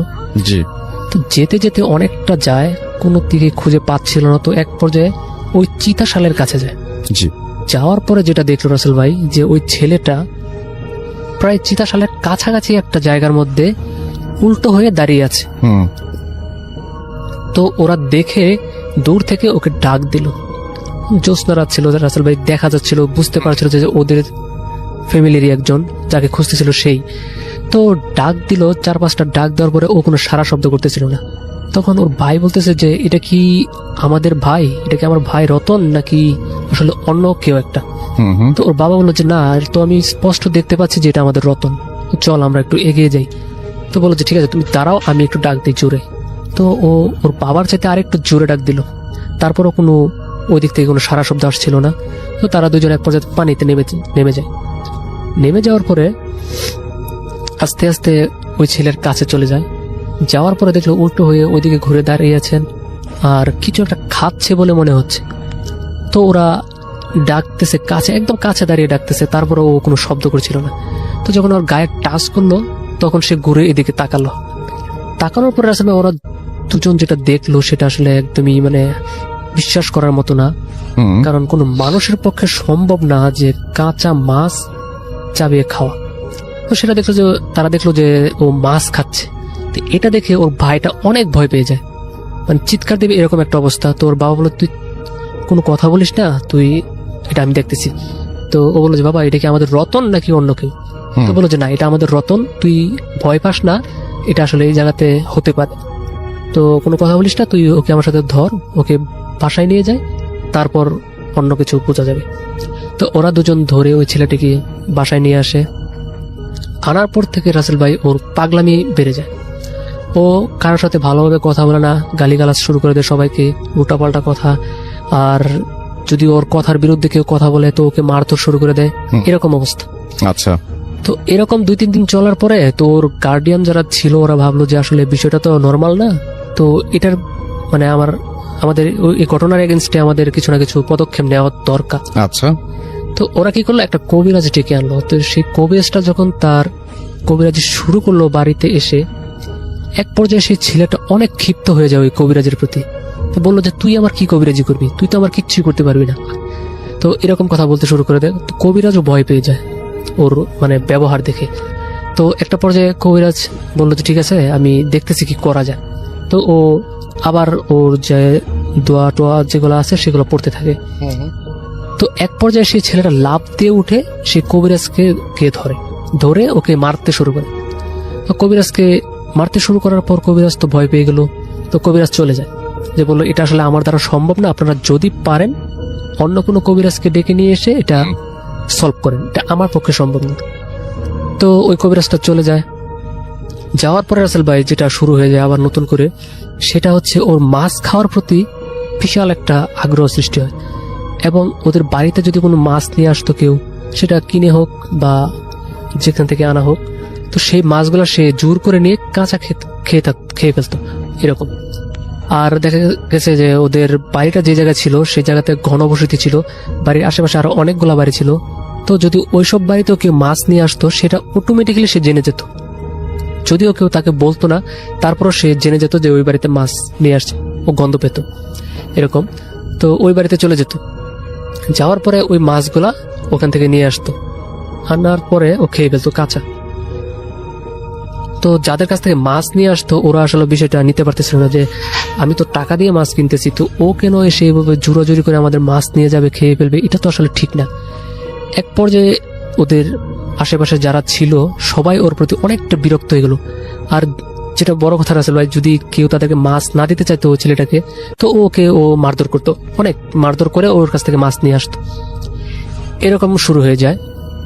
তো এরকম ঘটনা 6-7 দিন চলার পরে এলাকার লোকজন একদিন ওদের বাড়িতে আসে। সবাই আসার পরে ওর বাবাকে বলল যে দেখেন ভাই, আপনার ছেলে আসলে যেসব শুরু করেছে সেটা তো আসলে আমরা মেনে নিতে পারতেছি না, এটা কোনো স্বাভাবিক কিছু না।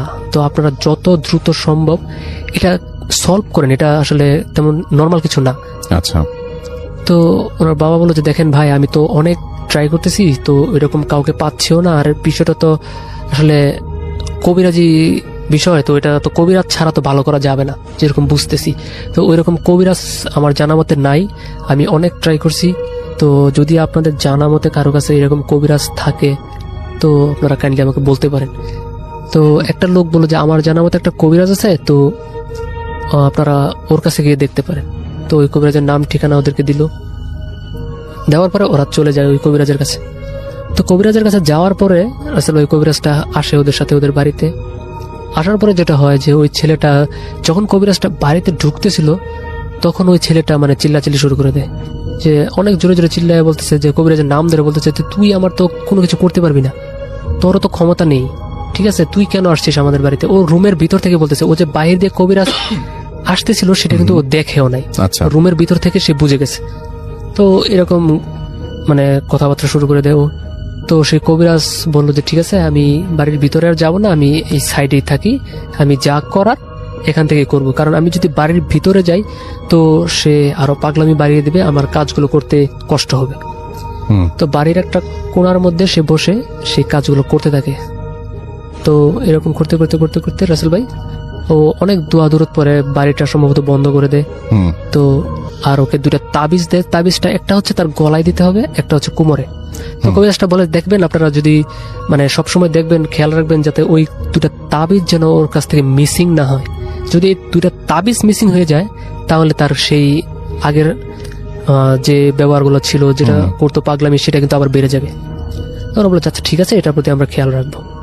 তো এরকম 2-3 মাস রাসেল ভাই ভালোই ছিল, কোনো ধরনের খারাপ ব্যবহার করতো না কারোর সাথে, মানে আগের মতো একদম সুস্থ হয়ে গেছে এরকম। তো 2-3 মাস পরে হঠাৎ করে তার কাছ থেকে 2টা তাবিজ মিসিং। এটা কেউ আসলে বলতে পারতেছিল না যে আসলে তাবিজগুলা কই গেছে বা কই পড়ে গেছে। অনেক খোঁজাখুঁজি করছে, দেখি তাবিজগুলা হয়তো বাড়িতেই পড়ছে কোনো জায়গায়। তো খোঁজাখুঁজি করার পরেও তারা তাবিজটা পায় নাই। তো না পাওয়ার পরে আসলে 2-3 দিন ভালো ছিল, 2-3 দিন পর থেকে আবার তার ওই আগের পাগলামিগুলো শুরু হয়ে যায়। একে ধরে মারতে থাকে, অন্য আরেকজনকে ধরে মারতে থাকে, মানে যাকে সামনে পাবে যে তার কথার বিরুদ্ধে কথা বলবে ওকে মারতে শুরু করে। আচ্ছা, এরকম শুরু করে দেয়। তো তারা আবার চলে যায় ওই কবিরাজের কাছে, দিয়ে বলে যে হুজুর আসলে তো এটা আনফরচুনেটলি আমাদের তাবিজটা মিসিং হয়ে গেছে, তো আপনি কিছু একটা করেন। আবার তার পাগলামিগুলো আগের মতো বেড়ে গেছে। হুম, তো হুজুর বললো, আমি তো আগেই বলছিলাম যে এই তাবিজগুলো আসলে আপনি খেয়াল রাখবেন, তো মিসিং হলো কিভাবে? তো বলতেছে হুজুর আসলে এটা আমরা বলতে পারতেছি না, কারণ হঠাৎ করে আমরা একদিন দেখি যে তাবিজগুলো আমাদের কাছে নাই। জি, তো হুজুর বললো যে ঠিক আছে আপনারা বসেন, আমি দেখছি কি করা যায়। আচ্ছা, তো হুজুর ওর বাড়িতে থেকেই আবার 2টা তাবিজ বানিয়ে দিল, যে ঠিক আছে এই 2টা তাবিজ নিয়ে যান, আপনি এই 2টা দিয়ে দেখতে পারেন, কাজ হবে ইনশাল্লাহ। তো ওই 2টা তাবিজ নিয়ে আসেন। আসার পরে ওর শরীরে যখন আবার ওই 2টা তাবিজ বেঁধে দেয়, হুম, তখন থেকে আবার ও আগের মতো নর্মাল হয়ে যায়। কোনো আচ্ছা। খারাপ ব্যবহার কারোর সাথে করে না। ওই মাছ খাওয়ার যে বিষয়টা সেটাও পুরোটাই মানে রিডিউস হয়ে যায়। আচ্ছা, তো এরকম হওয়ার পরে রাসেল ভাই মানে তিনি সুস্থ হয়ে ওঠেন হ্যাঁ আর কি। সুস্থ হয়ে ওঠেন। জি। কিন্তু তারপর থেকে রাসেল ভাই মাঝে মধ্যে দেখা যেত ওই তাবিজ থাকা সত্ত্বেও তিনি মাঝে মধ্যে পাগলামি করতেন। যদি তার মানে ওর ব্যবহারটা একটু চেঞ্জ হয়ে যায়, যদি তার সাথে কেউ রাগ হয়ে কথা বলে বা তার কথার বিরুদ্ধে কেউ কথা বলে, জি। তো সেই বিষয়গুলো সে নিতে পারে না। তো ওরকে ও মারধর শুরু করতে থাকে। আর সবচেয়ে বড় বিষয় হচ্ছে রাসেল ভাই, এখনো ঘটনাটা আমি যতটুকু শুনেছি যে এখনো কন্টিনিউ আছে। হুম, হুম, মাঝে মধ্যে এরকম তার ওই ব্যবহারগুলো এখনো লক্ষ্য করা যায়। তো আচ্ছা। এটার কোনো লাস্ট কোনো সলিউশন আজ পর্যন্ত তারা পায় নাই। হুম, একেবারে যে সুস্থ হয়ে যাবে এরকম কোনো কিছু তারা এখনো মানে পায় নাই সমাধান।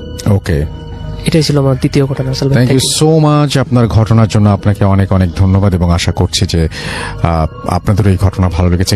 আমরা চলে যাব আমাদের পরবর্তী অতিথির কাছে। আপনার নামটা প্লিজ একটু বলবেন, আপনি কোথা থেকে এসেছেন সেটা বলবেন, তারপরে আপনার ঘটনায় যাব। আসসালামু আলাইকুম, আমি সাজিদ বলছি। আশা করি আপনারা সবাই ভালো আছেন। আজকে যে ঘটনাটি শেয়ার করতে যাচ্ছি সেটা আমাদেরকে পাঠিয়েছেন রাঙামাটির সাতকানিয়া থেকে জিহান নামে একজন লিসেনার। আর এই ঘটনাটি তার মামার সাথে ঘটেছে একটি ঘটনা। তো মূল ঘটনায় আসি। জিহানের নানার একটা পানের দোকান ছিল, মাঝে মাঝে তার মামাও সেখানে বসতো। তো একদিন নানুর ভীষণ জ্বর ছিল, তাই মামা রাত পর্যন্ত দোকানে বসেন। মামার তো রাতে দোকানে বসতেন না, কারণ মাত্র 2 মাস পরেই তার এসএসসি পরীক্ষা ছিল। নানুর অসুখ থাকায় তাকে সেদিন বাধ্য হয়ে দোকানে বসতে হয়েছিল। তো সেই দিনটা ছিল বৃহস্পতিবার। আসলে বৃহস্পতিবার যেটা হতো যে তার সেই দোকানে তার নানু পান ধোয়ার কাজটা করতেন। তো ওই দিন যেহেতু তার নানু ছিলেন না দোকানে, তাই তিনি ঠিক করেন যে সেদিন একাই তিনি পান ধোয়ার কাজটি করবেন। তো পান ধোয়া শেষ হলে এবং খদ্দেরদের বিদায় করতে করতে অনেক রাত হয়ে যায় এবং রাত তখন আনুমানিক 1টা। চারিদিকে শুনশান নীরবতা। আর গ্রামে যেমনটা হয় যে আপনারা জানেন যে 10টা-11টার পরেই কিন্তু আসলে অনেক রাত হয়ে যায়, আসলে যানবাহন সেরকম চলে না। তো সেখানে 1টা মানে কিন্তু আসলে অনেক বেশি রাত। তো মামা স্থির করেন যে বাসায় চলে যাবেন, আর দেরি করবেন না। তো বাসায় যাওয়ার জন্য একটি খেলার মাঠ পার করতে হয়, মাঠের পরে একটি মাদ্রাসা পেরোলে একটি বিশাল বট গাছ। মামা বট গাছের সামনে দিয়ে হাঁটছেন আর গান গাইছেন।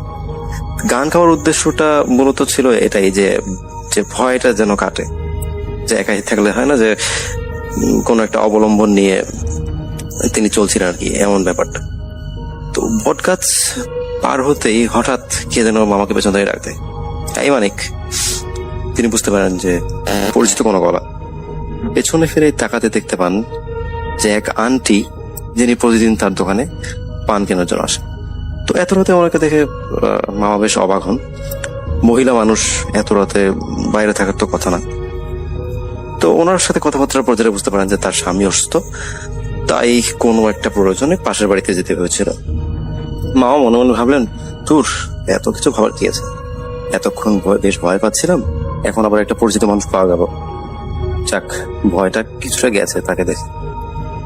তো মামা ওই আন্টির সাথে কথা বলছিলেন আর তাদের কথাটা হচ্ছিল একটা নির্দিষ্ট দূরত্বে দাঁড়িয়ে, মানে মামারা দাঁড়িয়েছেন রাস্তার একদিকে থেকে আর সেই মহিলা আরেক দিকে। তো কথা বলার এক পর্যায়ে সেই আন্টি কোনো একটা কারণে মামাকে তার কাছে রাখেন। তো মামাও যেই না তার দিকে যাওয়ার জন্য এক পা বাড়িয়েছেন, অমনি যেটা হয় যে একটা মোটরসাইকেল অনেক জোরে পাস করে চলে যায়। তো মোটরসাইকেলটা পাস করার সময় মোটরসাইকেলের হেডলাইটের যে আলোটা সেইটা সেই মহিলার শরীর বরাবর পড়ে। তো এরপর যেটা হয় যে অবাক করার মতো একটা বিষয় ঘটে, যেটা হচ্ছে যে আলোটা পড়ার সাথে সাথেই সেই মহিলা অদৃশ্য হয়ে যান। তো এটা দেখার পর মামা এক প্রকার শক খান যে আসলে কি হলো এটা, তার জীবনে প্রথম এক্সপিরিয়েন্স করা কোনো প্যারানর্মাল অ্যাক্টিভিটি। তো স্বভাবতই তিনি বেশ ভয় পেয়েছেন। তো তিনি কি করেন, তিনি বুঝতে পারেন যে জায়গাটা আসলে খুব একটা ভালো না, তার এখানে থাকাটা ঠিক হবে না। তো তিনি কি করেন, আবার এক পা দু পা করে পেছনে চলে আসেন। পেছনে চলে আসার পর যেটা শুনতে পান যে সেই একটা বট গাছ ছিল রাস্তার ধারে, বট গাছের পেছন থেকে কেউ আবার ওনাকে ডাকছে। আর সেই বট গাছটা ছিল মাদ্রাসা বরাবর। মাদ্রাসার বারান্দায় একটা 100 ওয়াটের বাল্ব জ্বলছিল, যার আলোটা সরাসরি এসে পড়েছিল বট গাছের উপর। মামা বট গাছের দিকে খেয়াল করে দেখেন যে কোনো এক মহিলার চুল সেখানে উঠছে। তো এত বিশাল একটা বট গাছ, সেটার পেছনে দাঁড়ালে কাউকে দেখতে পাওয়ার কথা না, কিন্তু তাকে মানে কারো চুল দেখা যাচ্ছে তখন মা বুঝতে পারেন যে অবশ্যই খুব খারাপ কিছু তার পিছু নিয়েছে। তো এরপর তিনি প্রচন্ড ভয় পান এবং দৌড়াতে শুরু করেন। তো একটা সময় পর তিনি বুঝতে পারেন যে কেউ একজন পেছন থেকে তাকে খালি পায়ে ধাওয়া করছে। এটার আওয়াজ শোনার পর মামা প্রচন্ড জোরে দৌড়াতে থাকেন এবং দৌড় করতে থাকেন। বেশ কিছুক্ষণ এভাবে দৌড়ানোর পর তিনি এক পর্যায়ে ক্লান্ত হয়ে পড়েন। তো এই সময় অদ্ভুত এক ব্যাপার তিনি খেয়াল করেন। তিনি দেখেন এতক্ষণ দৌড়ানোর পর তিনি যেখানে ছিলেন ঠিক সেখানেই আবার এসে হাজির হয়েছেন, অর্থাৎ তিনি এক গোলকধাঁধায় পড়ে গেছেন। তো এইটা দেখার পর তিনি আরো বেশি ভয় পেয়ে যান। এবার জোরে জোরে দৌড়াদৌড় পড়তে থাকেন এবং আবার সেই দৌড়াতে এক পর্যায়ে তিনি একটু ক্লান্ত হয়ে পেছনে থাকেন এবং দেখেন যে একটা সাদা ধোঁয়ার কুণ্ডলীর মতো কিছু একটা তার দিকে আসছে এবং কাছাকাছি আসতে দেখতে পান যে একটা মেয়ে উস্কো খুস্কো এলোমেলো চুল, সেটা এক প্রকার শূন্যে ভাসতে ভাসতে তার দিকে আসছিল এবং কাছে এসে খুব জোরে তাকে ধাওয়া করা শুরু করে এবং এটা দেখে তিনি প্রাণপণে ছুটতে থাকেন। অবশ্যই এভাবে প্রায় 1 ঘন্টা ছোটাছুটির পর তিনি তার বাড়ি চিনতে পারেন এবং বাড়ির সামনে এসে প্রচন্ড এক চিৎকার দেন। তারপর তিনি বেহুশ হয়ে পড়েন। তো তার চিৎকার শুনে তার বাড়ির লোকজন এবং তার অসুস্থ সেই নানু তিনিও বেরিয়ে আসেন এবং বেরিয়ে আসার পর দেখেন যে তার মামা সেভাবে বাড়ির উঠোনে পড়ে আছেন অজ্ঞান হয়ে। তারপর তাকে বাড়িতে নিয়ে যাওয়া হয় তার জ্ঞান ফেরানো। তো মামা সকালে নিজেকে আবিষ্কার করেন নিজের বিছানায় এবং তার গায়ে স্বাভাবিকভাবে প্রচন্ড জ্বর ছিল। তো এরপর এক আলেম ব্যক্তি যেটা বলেন যে বাবা মায়ের একমাত্র সন্তান বিধায় এরকম কোন একটা সমস্যা তার সাথে ঘটে গেছে। তারপর তিনি বিভিন্ন প্রসিডিউরের মাধ্যমে সেই সমস্যার সমাধান করেন। তো এই ঘটনার পর মামা আর কখনোই বেশি রাত করে বাইরে থাকতেন না এবং গেলেও কাউকে সাথে নিতেন না। তো মূলত এই ছিল ঘটনা। ধন্যবাদ আপনাদের সবাইকে এতক্ষণ মনোযোগ দিয়ে ঘটনাটা শোনার জন্য। আমরা চলে যাব আমাদের পরবর্তী অতিথির কাছে। আপনার নামটা প্লিজ একটু বলবেন, আপনি কোথা থেকে এসেছেন সেটা বলবেন, তারপরে আপনার ঘটনায় যাব। হ্যালো লিসেনার্স, আসসালামু আলাইকুম। আশা করি সবাই ভালো আছেন, ভালো দলে আছেন। আজকে যে ঘটনাটা আমি আপনাদের কাছে শেয়ার করব সেই ঘটনাটা আমাকে পাঠিয়েছেন আরিফা নামে একটি মেয়ে। তো তিনি তার মায়ের সাথে ঘটে যাওয়া একটি ঘটনা আমাকে শেয়ার করেছেন। তিনি ঘটনাটা পাঠিয়েছেন কুড়িগ্রাম থেকে। কুড়িগ্রামে কোন গ্রামে তার বাসা এই জিনিসটা তিনি বলেন নাই। সো উনি যেভাবে আমাকে বলেছেন আমি চেষ্টা করবো আপনাদের মাঝে সেভাবে বলার। আরিফা গ্রামে থাকে। সে গ্রামের একটি মেয়ে। তার বাবা অনেক আগে মারা গিয়েছে। বাসাতে শুধু আরিফা এবং তার মা থাকে। আর তার একটা ভাই আছে, বড় ভাই। সে ঢাকায় থাকে। যেহেতু তারা গরিব সো তার ভাই আর কি আর্থিক সচ্ছলতার কারণে সে ঢাকায় থাকে, আরিফা এবং তার মা বাসায় থাকে। তো একদিন হঠাৎ করে আরিফার মা খুবই অসুস্থ হয়ে যায়। আরিফা খুবই চিন্তিত হয়ে যায়, কি করবে বুঝতে পারতেছে না। তো তার ভাইয়ের সাথে কথা বলে, তার ভাই জানায় যে তাড়াতাড়ি হাসপাতালে নিয়ে যেতে। তো আরিফা তার মাকে হাসপাতালে নিয়ে যায় অনেক কষ্টে। হাসপাতালে যাওয়ার পর অনেকগুলো টেস্ট দেয়। তো সম্পূর্ণ টেস্টগুলো সময় নিয়ে করার পর যখন ডাক্তারকে দেখানো হয়, তখন ডাক্তার বলে যে আপনার মা তো সম্পূর্ণ ঠিকঠাক আছে, কিন্তু তারপরও তিনি কিভাবে অসুস্থ এটা তার মাথায় আসতেছে না। এটা আরিফা শুনে তো খুবই টেনশনে পড়ে যায়, এখন কি করবে। আর আরিফার এলাকা থেকে মানে আরিফার আত্মীয়দের মধ্যে কয়েকজন তার মাকে দেখতে গিয়েছিল এবং তারাও যে দেখে যে সবকিছু মানে শোনার পর দেখে যে সব রিপোর্ট ঠিকঠাক আছে, কিন্তু তারপরও তার মা অনেক অসুস্থ, কথা বলতে পারতেছে না, মানে শরীরে অস্বাভাবিক ব্যথা, বিভিন্ন সমস্যাগুলো তার মা আর কি বলে। কিন্তু রিপোর্ট অনুযায়ী আসলে ওই ধরনের সমস্যাগুলো কোনোটাই ম্যাচ করতেছিল না। এই জন্য ডাক্তার আসলে কি ওষুধ দেবে বা কি সাজেশন দেবে তারা বুঝতে পারতেছিল না। এটা তাদের কাছে একটা মানে কি বলে একটা অস্বাভাবিক একটা ঘটনা। তো এরপর আরিফা আসলে তার মায়ের টেনশনে খুবই পড়ে যায়, এখন কি করবে। তো এলাকার অনেকে আসলে বলে যে তার মাকে কোনো অশুভ ছায়া মনে হয় প্রভাব করেছে। তো এরপর আরিফা তার মাকে বাঁচাতে বা মায়ের সমস্যাগুলো দূর করতে, সে যদিও তান্ত্রিকে বিশ্বাস করতো না, তো মানে ভূত পেতে বিশ্বাস করতো না, কিন্তু বাধ্য হয়ে মায়ের চিকিৎসার জন্য সে একটা তান্ত্রিকের কাছে চলে যায় এবং তান্ত্রিককে সব বলে।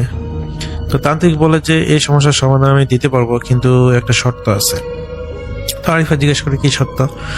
তো তান্ত্রিক বলে যে শর্ত হচ্ছে যে আমি একটা তাবিজ দেব, কিন্তু সেই তাবিজটা কখনো শরীরের থেকে খোলা যাবে না। যদি খোলা হয় তাহলে মানে কারো প্রাণ যেতে পারে। তো এই ভুলটা করা যাবে না। আমি তাবিজটা দেওয়ার পর এটা শরীরে সবসময় রাখতে হবে, কোনোভাবেই এটা হারিয়ে ফেলা যাবে না, তাহলে বিরাট বড় ক্ষতি হবে। আরেকটা সমস্যা আছে, সেটা হলো এই তাবিজটা শরীরে লাগানোর পর থেকে কিছুদিন পরে এরকম সমস্যা তৈরি হতে পারে যে কিছু অশুভ শক্তি বা জিন দেখা যায় যারা মানে প্রভাব করতেছিল তোমার মায়ের উপর, তারা এসে ডিস্টার্ব করবে। তারা আসলে কখনোই চাইবে না যে এই তাবিজটা তার শরীরে থাক। তারা চেষ্টা করবে শরীর থেকে তাবিজটা কিভাবে খোলা যায় এবং তাকে মুক্ত করা যায়। তো এই জন্য আসলে আমি বলতেছিলাম যে কখনোই এই তাবিজটা খোলা যাবে না। আর যদি তাবিজ খোলা হয়, অথবা যে তাবিজ পরিয়েছে এবং যে তাবিজ পড়ছে, দুইজনের একজনের প্রাণনাশ হতে পারে। এই হলে তান্ত্রিক আরিফাকে জানায়। আরিফা এখন কি করবে সে বুঝতে পারতেছে না। তার মায়ের কাতর অসহ্য যন্ত্রণা সে নিজ চোখে দেখতেছে, কিন্তু সে সহ্য করতে পারতেছে না। তো সে সিদ্ধান্ত নেয় সে তাবিরে মানে কবিরাজের চিকিৎসা নেবে। তো পরবর্তীতে কবিরাজ তার পারিশ্রমিক নিয়ে তাকে একটা তাবিজ বানিয়ে দেয় এবং তাবিজটা নিয়ে সে বাসায় যখন তার মাকে হাতের মধ্যে শক্ত করে বেঁধে দেয়, অলৌকিকভাবে তার পরের দিন থেকে সমস্ত ব্যথা, সমস্ত অসুস্থতা সবকিছু যেন উধাও হয়ে গেছে। তার মা একদম স্বাভাবিক, সুস্থ, সবকিছু আগের মতোই। এটা দেখে তো আরিফা খুবই মানে কি বলবো, খুবই অবাক হয়ে যায় এবং তার ভাইকে বিষয়টা জানায় এবং তার ভাইও এগ্রি ছিল যে এটা হলো তাবিজটা যেন কোনোভাবে না খুলতে পারে বা না খোলে, সেজন্য সেই বিষয়ে যেন আরিফা টেক কেয়ার করে। তো এরকম করে চলতেছিল কিছুদিন। সমস্যা দেখা দেয় 10 দিন পর। 10 দিন পর হঠাৎ করে তাদের বাসার মধ্যে কেউ যেন মানে দরজার মধ্যে প্রচুর পরিমাণ ঠকঠক করে শব্দ দিচ্ছে। তো শব্দ দেওয়ার পর মানে অনেক রাতে, বিশেষ করে মাঝ রাতে, কিন্তু আরিফা এবং তার মা বাসায় থাকার কারণে তারা মানে বুঝতে পারতেছে না যে কি করবে, দরজাটা খোলা কি উচিত না। কিন্তু আরিফা জানতো যে সেই কবিরাজের কথা মনে পড়ে যে মানে এরকম আসে অনেকে ডিস্টার্ব করবে, জিন টিন এসে দরজা ঠকঠক হবে, বিভিন্নভাবে তাদেরকে আকৃষ্ট করে বাইরে বের করে আর কি কিছু একটা করবে যাতে করে তাবিজ খোলা যায়। কিন্তু এই কাজে কখনো আর কি বাইর হওয়া যাবে না, এটা আগে থেকেই সেই তান্ত্রিক সাবধান করে দিয়েছিল। এই জন্য আরিফা চিন্তা করে না যে যাচ্ছি হোক বা যে আসুক বাইরে থেকেই কথা বলবে, মানে বাইরে হবে না রাতের বেলা। তো তো বাইরে মানে আরিফা হলো রুমের ভেতর থেকে জিজ্ঞেস করতেছে কে কে দরজায় নাড়া দিচ্ছেন, কিন্তু বাইরে থেকে কোনো সাউন্ড আসছে না। এর কারণে আরিফা আরো মানে শিওর হয়ে যায় বাইরে অবশ্যই কোনো মানুষ না, এটা অন্য কিছু। তো এরপর আরিফা আসলে দরজাটা খোলে না। তো এরকম করে প্রায় হলো প্রতিদিন রাতে কোনো না কোনো সময়ে এসে বিভিন্ন ভাবে তাদেরকে দুই মাইকে আর কি বাইরে বের করার জন্য প্রেশার করে, কিন্তু আসলে তারা যেহেতু জানতো যে বাইরে যদি তারা বাইর হয় আর কোনোভাবে যদি তাবিজটা ছুটে যায় তাহলে তো তার একজনের হলো জীবন শেষ হবে। তো তারা এই ভয়ে তারা আসলে রাত্রিবেলা করে কখনোই বাইরে হয় না। তো এরম করে যখন সেই জিনগুলো বা যে জিনগুলো তার মায়ের উপর ভর করতেছিল তাবিজের কারণে ভর করতে পারতেছে না, তো তারা আসলে এই বিষয়টাতে খুবই বিরক্ত হয়। পরবর্তীতে তারা সেই আরিফার মায়ের উপর কিভাবে করা যায় এটার জন্য তারা আসলে আরো দলবল নিয়ে আসে, বিশেষ করে জিনের যারা সর্দার তাদেরকে নিয়ে আসে, বিশেষ করে যে জিনটা শক্তিশালী ছিল তাদেরকে নিয়ে আসে। তো তারা সেই আরিফার মায়ের রুমে প্রবেশ করে, বলতে ধোয়ার ন্যায় প্রবেশ করে এবং ভিতরে প্রবেশ করে কালো অবয়বের মতো, যেরকম মানুষ আসলে কালো একটা চাদর যদি মাথার উপর দিয়ে দাঁড়িয়ে থাকা যায় আর চোখগুলো মানে লাল লাল জ্বলতেছে, এরকম একটা অবয়ব আর কি তার রুমের ভিতর সৃষ্টি হয়। এবং আরিফা এবং তার মাকে বলে যায় তাবিজটা আমাকে ফিরিয়ে দে, না হলে তোদের ভালো হবে না। এভাবে তাদেরকে খুবই ধমক দেয়, ক্ষতি করবে, এটা করবে, ওটা করবে, বিভিন্ন ভাবে তারা আসলে মানে ভয় দেখাচ্ছিল। তো এইভাবে আসলে তা প্রতি রাতেই কোনো না কোনো ভাবে তারা মানে ভিতরে এসে কোনো কিছু ক্ষতি করতে পারতেছে না, কিন্তু বিভিন্ন ভাবে তাদের দুজনকে ভয় দেখাচ্ছে। এবং আরিফা চিন্তা করে যে এভাবে তো চলতে পারে না, এটা কোনো জীবন না, শুধু প্রতিদিন রাতে এভাবে তাদের ঘুমগুলো হারাম হয়ে যায় এই ভয়ের কারণে। তো এরপর আরিফা সেই তান্ত্রিকের কাছে যায় এবং তান্ত্রিক বিষয়টা জানায় যে এরকম সমস্যা, আমি এবং আমার মা তো রাত্রেবেলা ঘুমাতে পারতেছি না, ওই জিনগুলো এসে রাত্রেবেলা ডিস্টার্ব করে বিভিন্ন ভাবে, তো এটা সমাধান কি? তো সেই তান্ত্রিক বলে যে এটা সত্যি কথা বলতে এটা কোনো সমাধান নেই, সেই জিনগুলোকে তো আর আটকানো সম্ভব না। আমি যতটুকু চেষ্টা করেছি তাবিজটা দিয়েছি, এটার মাধ্যমে কোনো ক্ষতি করতে পারবে না, কিন্তু সেই জিনগুলো তো ডিস্টার্ব করবে, এটা স্বাভাবিক, এটা তোমাদেরকে মেনে নিতে হবে। তো আরিফা এই বিষয়টা নিয়ে খুবই প্রেশানি হয়ে যায় এক সময়। পরে সে চিন্তা করে যে এই তাবিজের কারণেই তো সবকিছু হচ্ছে, তাবিজটা দিয়ে তার মা যদিও সমস্ত রোগ শোক সবকিছু দূরীভূত হয়েছে, কিন্তু তাদেরকে স্বাভাবিকভাবে জীবনযাপনের জন্য খুবই মানে অসহায় করে তুলতেছে। এখন আরিফা চিন্তা করতেছে যে কি করা যায়, একটা সলিউশনে তো আসা যাবে। প্রতিদিন রাতে সেই জিনগুলো এসে তাদের কাছে সেই তাবিজটা চায়। তখন আরিফা চিন্তা করে যে সমস্ত কিছুর মূলে হচ্ছে এই তাবিজ। আচ্ছা, এই তাবিজটা যদি আমি ধ্বংস করে ফেলি তাহলে হয়তোবা সেই জিনগুলো আসবে না বা সমস্যার সমাধানও হতে পারে। আর তান্ত্রিক তো বলে নাই যে এটা ধ্বংস করা যাবে না। তো এই বিষয়টা আসলে আরিফার মাথার মধ্যে খুবই ক্যাচ করে এবং সে একদিন রাতে যখন জিনগুলো খুবই ডিস্টার্ব করতেছিল এবং তারা আসার পর মানে এত পরিমাণ ডিস্টার্ব করতেছিল যে সেদিন রাতে তাবিজ নিয়ে যাবে, বিষয়টা এইরকম। তো পরবর্তীতে সেদিন হলো আরিফা তার মায়ের কাছ থেকে তাবিজটা খুলে ফেলে সে আগুনের মধ্যে তাবিজটা পুড়ে ফেলে। এটা পুড়ানোর পর বাসার বাহিরে এত পরিমাণ ঝড় তুফান শুরু হয়ে যায়, মানে পরিবেশটা মনে হয় যে একটা সিডোর হয়ে যাচ্ছে বাইরে, এরকম একটা বিষয়। বাইরে প্রচুর ঝড় বৃষ্টি, গাছপালা নড়াচড়া, বৃষ্টি। তো বন্ধুরা, আমি আজ কথা বলবো ওয়ানেক্স নামে একটি নতুন গেমিং প্ল্যাটফর্মের ব্যাপারে। এর ইন্টারফেস খুবই ফ্রেন্ডলি এবং এটা 100% বৈধ। পিএসজি এবং সিরিয়াএ এই অ্যাপের স্পন্সর। আর এটা এমন একটা প্ল্যাটফর্ম যাকে আপনি বিশ্বাস করতে পারবেন। এখানে আমি প্রচুর গেম খেলি, যেমন ক্র্যাশ গেম, যেখানে প্লেন যত উপরে উঠবে আপনি তত টাকা ইনকাম করতে পারবেন। এছাড়া রয়েছে online slot, live match streaming এবং রিয়েল টাইম গেম, যেখানে আপনি আইফোন, ল্যাপটপ এবং বিএমডব্লিউর মতো পুরস্কার জিততে পারবেন।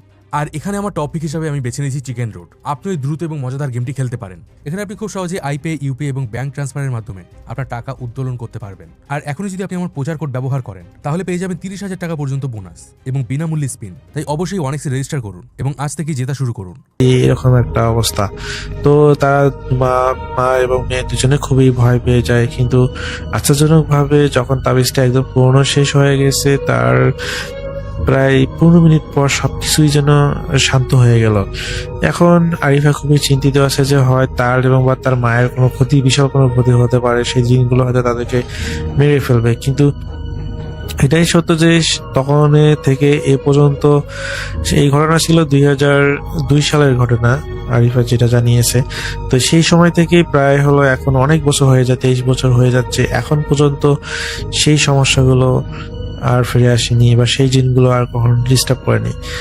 এর মাঝে আসলে বোঝা যায় যে সেই তাবিজটা পুড়িয়ে ফেলার কারণে সেই জিনগুলো মানে সারা জীবনের জন্য চলে গেছে আর ফিরে আসেনি। তো এই ছিল ঘটনা, আরিফা আমাকে এইভাবে তিনি শেয়ার করেছেন। আমি জানি না ঘটনাটা আপনাদের কাছে কতটুকু বিশ্বাসযোগ্যতা অর্জন করেছে। আমি চেষ্টা করেছি তিনি যেভাবে বলেছেন আমি আপনাদের কাছে সেভাবে বলার। যদি ভালো লাগে তাহলে অবশ্যই চ্যানেলটা সাবস্ক্রাইব করবেন এবং একটা লাইক বাটনে লাইক চেপে দেবেন। তো দেখা হবে বা কথা হবে পরবর্তী এপিসোডে। সবাই ভালো থাকবেন, সুস্থ থাকবেন, আল্লাহ হাফেজ। আমরা চলে যাব আমাদের পরবর্তী অতিথির কাছে। আপনার নামটা প্লিজ একটু বলবেন, আপনি কোথা থেকে এসেছেন সেটা বলবেন, তারপরে আপনার ঘটনায় যাব। প্রিয় লিসেনার্স, এখন যে ঘটনাটি আপনাদের সাথে শেয়ার করব, এই ঘটনাটি আমাদেরকে যিনি পাঠিয়েছেন তার নাম আতিক। ওনার বাড়ি নরসিংদী জেলার মনোহরদী থানার কাচিকাটা ইউনিয়নের দক্ষিণ বারুদিয়া গ্রামে। মূলত ঘটনাটি উনি একজন রেমিটেন্স যোদ্ধা ভাইয়ের কাছ থেকে সংগ্রহ করেছেন, যার নাম সাদিকুল। উনি মালয়েশিয়া প্রবাসী।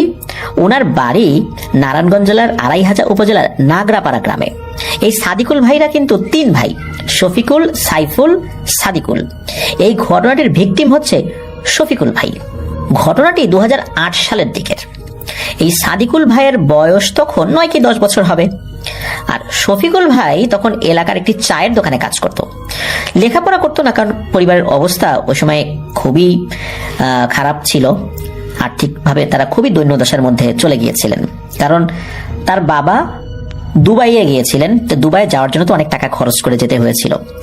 তো যার ফলশ্রুতিতে তখনও কিন্তু আর্থিক অবস্থাটা স্বাভাবিক পর্যায়ে আসেনি। যার ফলশ্রুতিতে এই যিনি শফিকুল ভাই, উনি একটি চায়ের দোকানে কাজ নিতে বাধ্য হয়েছিলেন সাময়িকভাবে। তো এই যে শফিকুল ভাই, উনি এলাকার একটা রাস্তার মোড়েই চায়ের দোকানে কাজ করতেন। তো বাড়ি থেকে মানে পায়ে হেঁটে 5 মিনিটের পথ। আর কাজ শেষে তার মা তাকে নিয়ে যেতে আসতেন, কারণ বয়স কম তো। আর বাড়িতে আসার পথে রাস্তায় একটা বাঁশঝাড় পড়তো। এই বাঁশঝাড়ের পাশেই ছিল একটা পুকুর পাড়। তো এই বাঁশঝাড় পুকুর পাড়টা বেশ পুরনো আর কি। বেশ কিছু ভয়ঙ্কর ঘটনা নাকি এই পুকুরকে কেন্দ্র করে ঘটেছে। তাছাড়া আরো বেশ বড় বড় কিছু গাছ ছিল এই রাস্তায়। দিনের বেলাতেই নাকি এই জায়গাটা অন্ধকার হয়ে থাকতো। তো তাই ছেলেকে নেয়ার জন্য মা চলে আসতো। তো প্রতিদিনই এরকম চলতো আর কি। একদিন কোনো এক কারণে এই শফিকুল ভাইয়ের মা শফিকুল ভাইকে আনতে যেতে পারেন নাই। তো শফিকুল ভাই তার মায়ের জন্য অপেক্ষা করেছেন দীর্ঘ সময়। তার মা না আসায় শফিকুল ভাই একাই বাড়ির দিকে রওনা শুরু করেছেন। আর ওই সময় তো অন্ধকার হয়ে গেছে, মূলত সন্ধ্যার দিকে দোকান বন্ধ হয়ে যেত। তো সন্ধ্যার দিকে তার মা চলে আসতেন। তো সন্ধ্যার পরেও যখন অপেক্ষা করেছেন, তার মায়ের জন্য আসেন, এই জন্য উনি একা রওনা দিয়েছিলেন আর কি। তো মনে একটু ভয় নিয়ে একা একাই বাড়ির দিকে হাঁটা শুরু করেন আর কি। তো যখন শফিকুল ভাই বাঁশঝাড়ের কাছে আসেন, তখন তিনি ভালোভাবে বাঁশঝাড় অতিক্রম করেন। এরপরে হঠাৎ করে পেছন থেকে একটা ভারী পুরুষ গলায় ডাক দেয়, এই শফিকুল। তখন শফিকুল ভাইয়ের একটু মনে স্বস্তি আসে যে এইবার একটা লোক পাওয়া গেল, হয়তো এলাকারই কেউ হবে। তো শফিকুল আবার ডাক্তার উত্তর নাই যে জি, এই বলে আবার পেছন দিকে তাকায়। তখন পেছন দিকে তাকিয়ে দেখেন কেউ নাই। এরপর উনি একটু ভয় পান যে কি ব্যাপার, এত অন্ধকারে কে আমাকে ডাকলো। তখন আবার বলে, কে ওখানে, কে ডাকলো? এরপর কোনো উত্তর আসে না। এরপর শফিকুল ভাই হাঁটা শুরু করেছেন, মানে আবার হাঁটা শুরু করেছেন। এরপর পেছন থেকে খিলখিল করে কে যেন হাসছে। তো উনি এবার আর পেছন দিকে পেছন দিকে তাকান নাই। এর কিছুক্ষণ পর আবার পেছন দিকে ডাক দেয়, এই শফিকুল। এইবার আর এই শফিকুল ভাই পেছন দিকে না তাকিয়ে বাড়িতে চলে আসে, কারণ বাড়িতে তো আসলে আসার পথটা 5 মিনিটের পায়ে হাঁটা পথ ছিল। কিন্তু এর মধ্যেই ঘটনাটি ঘটেছে। তিনি এই বিষয়টা আসলে কাউকে বলেন নাই, মনে করেছেন হয়তো বা কেউ তার সাথে মজা করেছে। কারণ চায়ের দোকানে কাজ করতে যখন গিয়েছেন, তখন অনেকে তার সাথে মজা করতো, বয়স কম তো, মনে করছেন হয়তো বা এই রাতের বেলা কেউ একজন ওই দিক দিয়ে আসছে, তার সাথে মজা করছে। তো বিষয়টা নিয়ে উনি কারোর সাথে আলোচনাও করেন নাই, একদম স্বাভাবিকভাবেই নিয়েছেন। তবে রাতের বেলা যদি হঠাৎ করে অন্ধকারের মধ্যে কেউ ডেকে ওঠে, একটু গা ছমছম তো করেই ওঠে, জাস্ট এতটুকুই হয়েছিল, এছাড়া আর কিছু না। তো ওই দিন আবার শফিকুল ভাইয়ের মা মাছ রান্না করেছিলেন। তো সে মাছ আর তরকারি দিয়েই ভাত খায়। হঠাৎ রাতের বেলা রাত 2টা কি 3টার দিকে শফিকুল ভাইয়ের শরীরে খিঁচুনি শুরু হয়ে যায়। তো বাড়ির সবাই তো অবাক হয়ে যায় যে স্বাভাবিক ছেলে হঠাৎ করে কি এমন হলো। তো ওই অবস্থাতেই এলাকার একজন হুজুরকে খবর দেওয়া হয়, উনিও রাতের বেলা এসে ঝাড়ফুঁক করে দেন। শফিকুল ভাই স্বাভাবিকও হয়ে যান। এরপর থেকে 2-3 দিন পর পর রাতের বেলা এভাবে শফিকুল ভাইয়ের খিঁচুনি হতো শরীরে। মূলত এরপরে মানে যেহেতু বারবার হচ্ছিল, তখন হুজুর সন্দেহ করেন এবং জিজ্ঞেস করেন যে আচ্ছা তোমার সাথে কি কিছু হয়েছিল? তো সে তো কিছু মনে করতে পারে না যে কি হবে, ওরকম ভয়ঙ্কর কিছু তো হয় নাই। তো অনেকক্ষণ মানে সে চিন্তা করার পর বলে যে হ্যাঁ, এরকম একটা ঘটনা ঘটেছিল, রাতের বেলা কে যেন দুষ্টামি করে আমাকে ডাক দিছিল পেছন থেকে, তারপর হাসাহাসি করলো, আবার ডাক দিল, আমি আর কিছু দেখি নাই, আর পরবর্তীতে পেছন দিকে তাকায়ও নাই। তখন ওই হুজুর বলে আচ্ছা তুমি কি ওই ডাকের উত্তর নিছিলা? তখন শফিকুল ভাই হ্যাঁ আমি তো বলে যে হ্যাঁ আমি তো উত্তর নিয়েছিলাম, প্রথম যে ডাকটা দিয়েছিল সেটার উত্তর নিয়েছিলাম। তখনই ওই হুজুর বলে ওঠে সর্বনাশ হয়ে গেছে, তুমি যে ওই ডাকটার উত্তর নিয়েছো এতে করেই একটা ভয়ঙ্কর সমস্যা ডেকে নিয়ে এসেছো। মূলত যেই দুষ্ট জিনটা তোমাকে ডাক দিয়েছিল সেই জিনটা ওই পুকুরেই থাকে, আর এই ধরনের রাতের বেলা ডাক শোনার পর যদি কেউ উত্তর নেয় তাহলে খুব ভয়ঙ্কর বিপদ চলে আসে। এটা তুমি অনেক বড় ভুল করে ফেলেছ। এখন শফিকুল ভাইয়ের মা বলছে তো ছোট মানুষ আসলে বুঝতে পারে নাই, এটা তো বড় মানুষও বুঝতে পারবে না, কিন্তু এখন কি করা যায়? তো হুজুর উনি ওনার মতো করে রুকিয়া করে দেন, তবে এতটুকু বলে দেন শফিকুল যেন কোনোভাবে পানিতে নেমে গোসল না করে, প্রয়োজনে সে পুকুরে যেতে পারে, মগ দিয়ে শরীরে পানি উঠিয়ে গোসল করবে, কিন্তু কোনোভাবে পানিতে সে নামতে পারবে না। এর অল্প কয়েকদিন পর হঠাৎ করে এই শফিকুল ভাই বাড়ি থেকে নিরুদ্দেশ হয়ে যায়, কোথাও তাকে পাওয়া যায় না। অনেক খুঁজে না পেয়ে পরিবারের সদস্যরা ভেবেই নিয়েছিল তাকে হয়তোবা সেই পানির জিনে নিয়ে গেছে। তো ওই হুজুরও কোনো তথ্য দিতে পারেন নাই। বেশ কিছুদিন যাওয়ার পর হঠাৎ করে একদিন ভোরবেলা শফিকুল ভাই বাড়িতে চলে আসেন। তো সবাই তাকে দেখে তো মহা খুশি, কিন্তু শফিকুল ভাই যে কোথায় ছিলেন এই কয়েকদিন এটি উনি না বলতে পারেন না। উনি আবার আগের মতোই স্বাভাবিক জীবনযাপন করছে, সে চায়ের দোকানে যায়, তবে কয়েকদিন যাওয়ার পর আর উনি চায়ের দোকানে যান নাই কাজ করার জন্য, কারণ আবার যদি পথে কোনো বিপদ হয়। তো একদিন কি হয়, বাড়ির কিছু কাজ শেষ করে শফিকুল ভাই কি করেছেন, পুকুরে গোসল করতে গিয়েছেন। তো এখন পুকুরে গোসল করতে যাওয়া তো ওনার জন্য নিষেধ ছিল। তো উনি তো মগ যদি কখনো যান মগ দিয়ে পুকুর থেকে পানি উঠিয়ে গোসল করেন, আর অন্যান্য সময় কলপাড়ায় গোসল করেন। ওই পুকুর ঘাটটা বাঁধানো ছিল, সবাই আসতো ওই পুকুরে গোসল করতে। তো দিনের বেলা শফিকুল ভাই গিয়েছেন, চিন্তা করছে এখন আর কি হবে। তবে ওই দিন কি মনে করে আসলে উনি মগটার হাতে করে নেন নাই, প্রতিদিনই তো নেন, আজকে আর নেন নাই। তো শফিকুল ভাই যখন গিয়েছেন পুকুর ঘাটে তখন ওইখানে কেউ ছিল না, সবাই গোসল করার সময় কাপড় ঘাটে রাখে, তো শফিকুল ভাইও রেখেছেন। তো দেখে শফিকুল ভাই গোসল করার জন্য পুকুরে নেমেছেন। এদিকে শফিকুল ভাইকে ডাকার জন্য তার অন্য দুই ভাই সাইফুল এবং সাদিকুল ভাই এসেছেন। এসে এই পুকুর ঘাটে কাউকে দেখেন না দেখে চিন্তা করেছেন যে কি ব্যাপার, ও কি গোসল করে চলে গেল? কারণ হচ্ছে এই শফিকুল ভাই কিন্তু এই কাপড় চোপড় যে ওইখানে রেখেছিলেন এই বিষয়টা ওনারাও খেয়াল করেন নাই, তো ওনারা মনে করছেন হয়তো চলে গিয়েছে। এদিকে কিছুক্ষণ পর এই যে তার অন্য যে দুই ভাই চিন্তা করেছেন যে ওই ভাই মনে হয় চলে গেছে। তো বাড়িতে যাওয়ার পর তারা মানে শুনেছেন যে না শফিকুল ভাই এখনো আসেন নাই। তো উনি চিন্তা করছেন হয়তো দুই ভাইকে দেখে পানিতে ডুব দিয়েছে, খেলা করছে। তো ওনারাও আবার গোসল করার জন্য লুঙ্গি গামছা এগুলো নিয়ে আবার পুকুর পাড়ে যখন গিয়েছেন তখন দেখেন শফিকুল ভাইয়ের কাপড় চোপড় ওখানে রাখা, তার মানে হচ্ছে শফিকুল ভাই তখনও পুকুরে আছেন, কিন্তু ওনারা শফিকুল ভাইকে দেখতে পাচ্ছেন না। এদিকে দুই ভাই ওনারা দুজন পুকুরে নেমেছেন। নামার পর এই সাইফুল ভাইয়ের পায়ে কিছু একটা টাচ লাগে। তো উনি একটু পা দিয়ে টাচ করে আবারও দেখছেন যে মানুষের পায়ের মতো কিছু একটা লাগে বা মানুষের শরীরের মতো কিছু একটা লাগে। তো উনি ভয় পেয়ে পুকুর পাড়ের উপরে যারা কয়েকজন ছিল তাদেরকে ডাকেন যে দেখে এদিকে আসেন তো, নিচে মনে হয় মানুষ আছে। কিন্তু ওনারা দুইজনে তো ছোট ছিলেন, ছোট বলে কেউ বিশ্বাস করছিল না, চিন্তা করছেন হয়তো বা ওই পুকুরের নিচে কাদার মধ্যে ডাল থাকে না, এরকম কিছু কোনো কিছুর সাথে পা লেগেছে এরকম বলছে। কিন্তু বারবার বলতেছে। এদিকে অন্য ভাইও সেও এখানে গিয়ে পা দিয়ে টাচ করে দেখেছে যে হ্যাঁ ওখানে মানুষের মতো কিছু একটা লাগে। তখন 2-3 জন আসে, তারা পুকুরে নামে, আর যেই জায়গাটাতে ওনাদের পায়ে টাচ লাগছিল ওই জায়গাটাতে যখন ওই লোকগুলো যান তখন ওইখানে একটা মানুষের অস্তিত্ব তারা বুঝতে পারেন। তারা যখন ডুব দিয়ে ওই বডিটাকে তুলেছেন, তোলার পরে দেখা যায় এটা আর কেউ না, এটা শফিকুল ভাই। নিজের ভাইকে এই অবস্থায় দেখে সাইফুল ভাই আর সাদিকুল ভাই কান্নায় ভেঙে পড়েন। এলাকায় ছড়িয়ে পড়ে এই শফিকুল ভাইয়ের এই অবস্থার কথা। তাকে তোলা হয় পানি থেকে, তার পেটে চাপ দিয়ে 1 ফোঁটা পানিও কেউ বের করতে পারেনি। তার মানে পানিতে আসলে ডুবে সে মারা যায় নাই, তবে পানির মধ্যেই সে মারা গিয়েছিল। তার পেটে 1 ফোঁটা পানি নাই কেন? তার দাফন কাফন শেষ করা হয়। এদিকে ছেলের মারা যাবার খবর পেয়ে তার বাবা বাড়িতে আসেন, তবে ছেলের শেষ দেখাটা দেখতে পারেন নাই, কয়েকদিন পরে আসতে পেরেছিলেন। এর কয়েকদিন পর ঘটে আরেকটি ঘটনা, যেটা এই সাদিকুল ভাইয়ের চাচাতো বোনের সাথে ঘটেছিল। পুকুর পার ঘেঁষেই তাদের বাসা। তো চাচাতো বোন রাতের বেলা খাবার খাচ্ছিল, তো তার মা পাশের বাড়িতে গিয়েছিল কোনো একটা কাজে। তো তার চাচাতো বোন খাওয়া শেষ করে কি করেছেন, এই যে এটো পানি ফেলতে যায় বাইরে।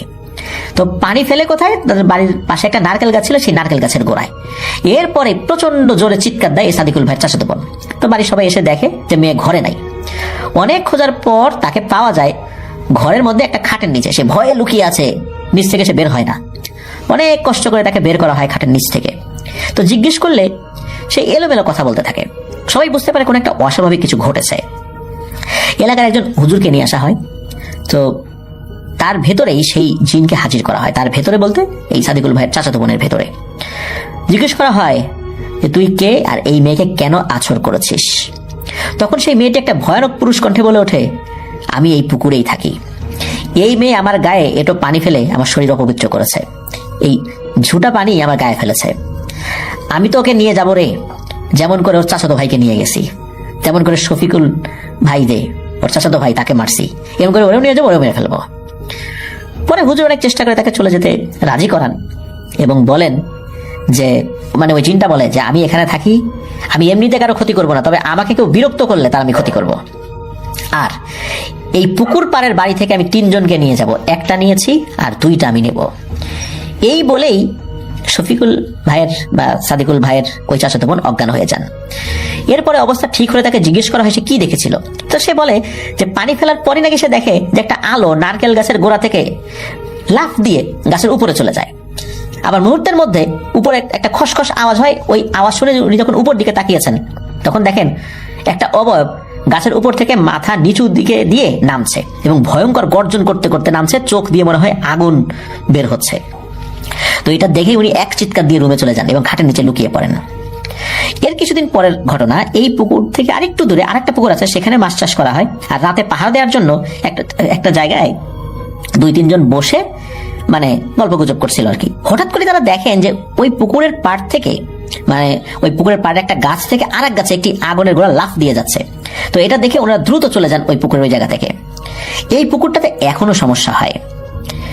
কয়েকদিন আগেরই নাকি ঘটনা, একটা বাচ্চা ছেলে সন্ধ্যার আগে ওই পুকুর পাড় দিয়ে যাচ্ছিল, হঠাৎ দেখে একটা বল পানিতে ভেসে উঠেছে। এত সুন্দর বল আগে সে কখনো দেখে নাই। তো সে কি করেছে, ওইটা নেয়ার জন্য ওই ঘাট দিয়ে নিচে নেমেছে। আর তখনই নাকি কে যেন ধাক্কা দিয়ে পানিতে ফেলে দেয়। পানিতে পড়ার পর সে আর ওই বলটাকে দেখতে পায় না। এরপরে কে যেন খপ করে পানির নিচ থেকে তার পা ধরে টেনে নিয়ে মানে নিচে নিয়ে যাচ্ছে, পানির নিচে নিয়ে যাচ্ছে। ওই সময় আবার একটা লোক এটা দেখে ফেলে। পুকুরের পানি অবশ্য খুব বেশি ছিল তা না, একটা লোক দেখে ফেলে। দেখার পর উনি আবার ঝাঁপ দিয়েছেন, ঝাঁপ দিয়ে ওই ছেলেটার কাছে পৌঁছাতেও সক্ষম হন আল্লাহর রহমতে। অল্প সময়ের মধ্যে তাকে টেনে তোলেন ওখান থেকে। আল্লাহর রহমতে ছেলেটি বেঁচে গিয়েছিল। তো ওই যে জিনটা বলেছিল যে আরো 2 জনকে সে নিয়ে যাবে, এখনো কিন্তু 2 জনকে সে নিতে পারেনি। তবে সে অপেক্ষায় আছে নিশ্চয়ই। শুরুটা করেছিল শফিকুল ভাইকে দিয়ে। জানি না কোন 2 জন হতভাগ্য ব্যক্তি তার শিকার হবে। ওনারা কিন্তু এটা সমাধানের জন্য চেষ্টা চালিয়ে যাচ্ছেন, যাতে করে এই ধরনের সমস্যা ওই পুকুরে আর না হয়, কিন্তু এখনো এটার সমাধান ওনারা করতে পারেন নাই বলে জানিয়েছেন। প্রিয় লিসেনার্স, এটি ছিল ঘটনা। আমরা এখন আমাদের একটা চমৎকার ঘটনায় যাব। আমাদের নতুন একজন অতিথি এসছেন তার কাছে, তারপরে তো বাবু ভাই আছেন। সুতরাং আমি এটাই বলছি যে আপনাদের অপেক্ষা করতে হবে। আজকের এই ঘটনাটি চমৎকার একটি ঘটনা। আমরা চলে যাচ্ছি সেই ঘটনায়। যিনি ঘটনা বলবেন তিনি তার নাম, পরিচয়, কোথা থেকে এসছেন, সো আমরা সরাসরি। আসসালামু আলাইকুম রাসেল ভাইয়া, আমি বগুড়া জেলা থেকে বলছি। আমার নাম মাহমুদ। তো আমি যে ঘটনাটি বলবো এটা একটা লোহার ঘর, মানে একটা বড় গ্রামের মানে জিনকে কেন্দ্র করে ভয়াবহ ঘটনা আর কি। চলুন সরাসরি ঘটনায় যাওয়া যাক। বাংলার পশ্চিম প্রান্তে জঙ্গল বেষ্টিত এক বিশাল গ্রাম কুন্দপুর। মানুষ কম আর রাতের অন্ধকারে যেন অতল গহ্বর। গ্রামের শেষ মাথায় দীর্ঘদিনের পরিত্যক্ত একটি প্রাইমারি স্কুল ভেঙে সেখানে ওইটা তৈরি করা হয়েছিল, যার নাম ছিল লোহাঘর। জিমটা বানিয়েছিল শর্মেশ, কলেজ পড়ুয়া ব্যায়াম প্রেমী একজন তরুণ। শহরের মতো স্বপ্ন নিয়ে বড় গ্রামে আধুনিক কিছু গড়ে তোলার উদ্দেশ্যই ছিল তার। প্রথম কয়েক মাস সব ঠিকঠাকই চলছিল, কিন্তু গ্রামের মানুষদের মনে অন্য ভাবনা। ওই জায়গাটায় আগে ভালো কিছু ঘটেনি। ওই স্কুলের দোতলার এক ঘরে নাকি অদৃশ্য কেউ হাঁটত। এসব কথায় সমরেশ হেসে উড়ে দিত। কিন্তু স্বাভাবিকতা শুরু হলো এক ভোরবেলায়। ওয়েট এবং লিফটিং রুমে আয়না ভেঙে পড়ে। রাতে কেউ ছিল না, তালা অক্ষত, কিন্তু ভিতরে পুরো মেঝেতে যেন নখ দিয়ে কেউ খুঁড়ে রেখেছে। সমরেশ ভয় পেয়ে গেল, কিন্তু কাউকে কিছু বলল না। পরের দিন থেকে জিমে আসার ছেলেরা এক অদ্ভুত আওয়াজও শুনতে পেল। লোহার ডাম্বেল মেঝেতে টেনে নিয়ে যাওয়ার শব্দ, ট্রেডমিল নিজে নিজে চলা, আর ফাঁকা ঘরে লোহার হালকা ফিসফিসানি, এবার তোর পালা। যে আওয়াজ মানুষকে মানসিকভাবে প্রায় রাত 9টার দিকে মানসিকভাবে নাড়া দেবে, কিন্তু ধরার মতো কেউ নেই। এক রাতে ঘটল সবচেয়ে ভয়ঙ্কর ঘটনা। সমরেশ প্রায় রাত 9টার দিকে জিম বন্ধ করে বাড়ি ফিরছিল। বাইরে অন্ধকার, চারিদিকে কুয়াশা।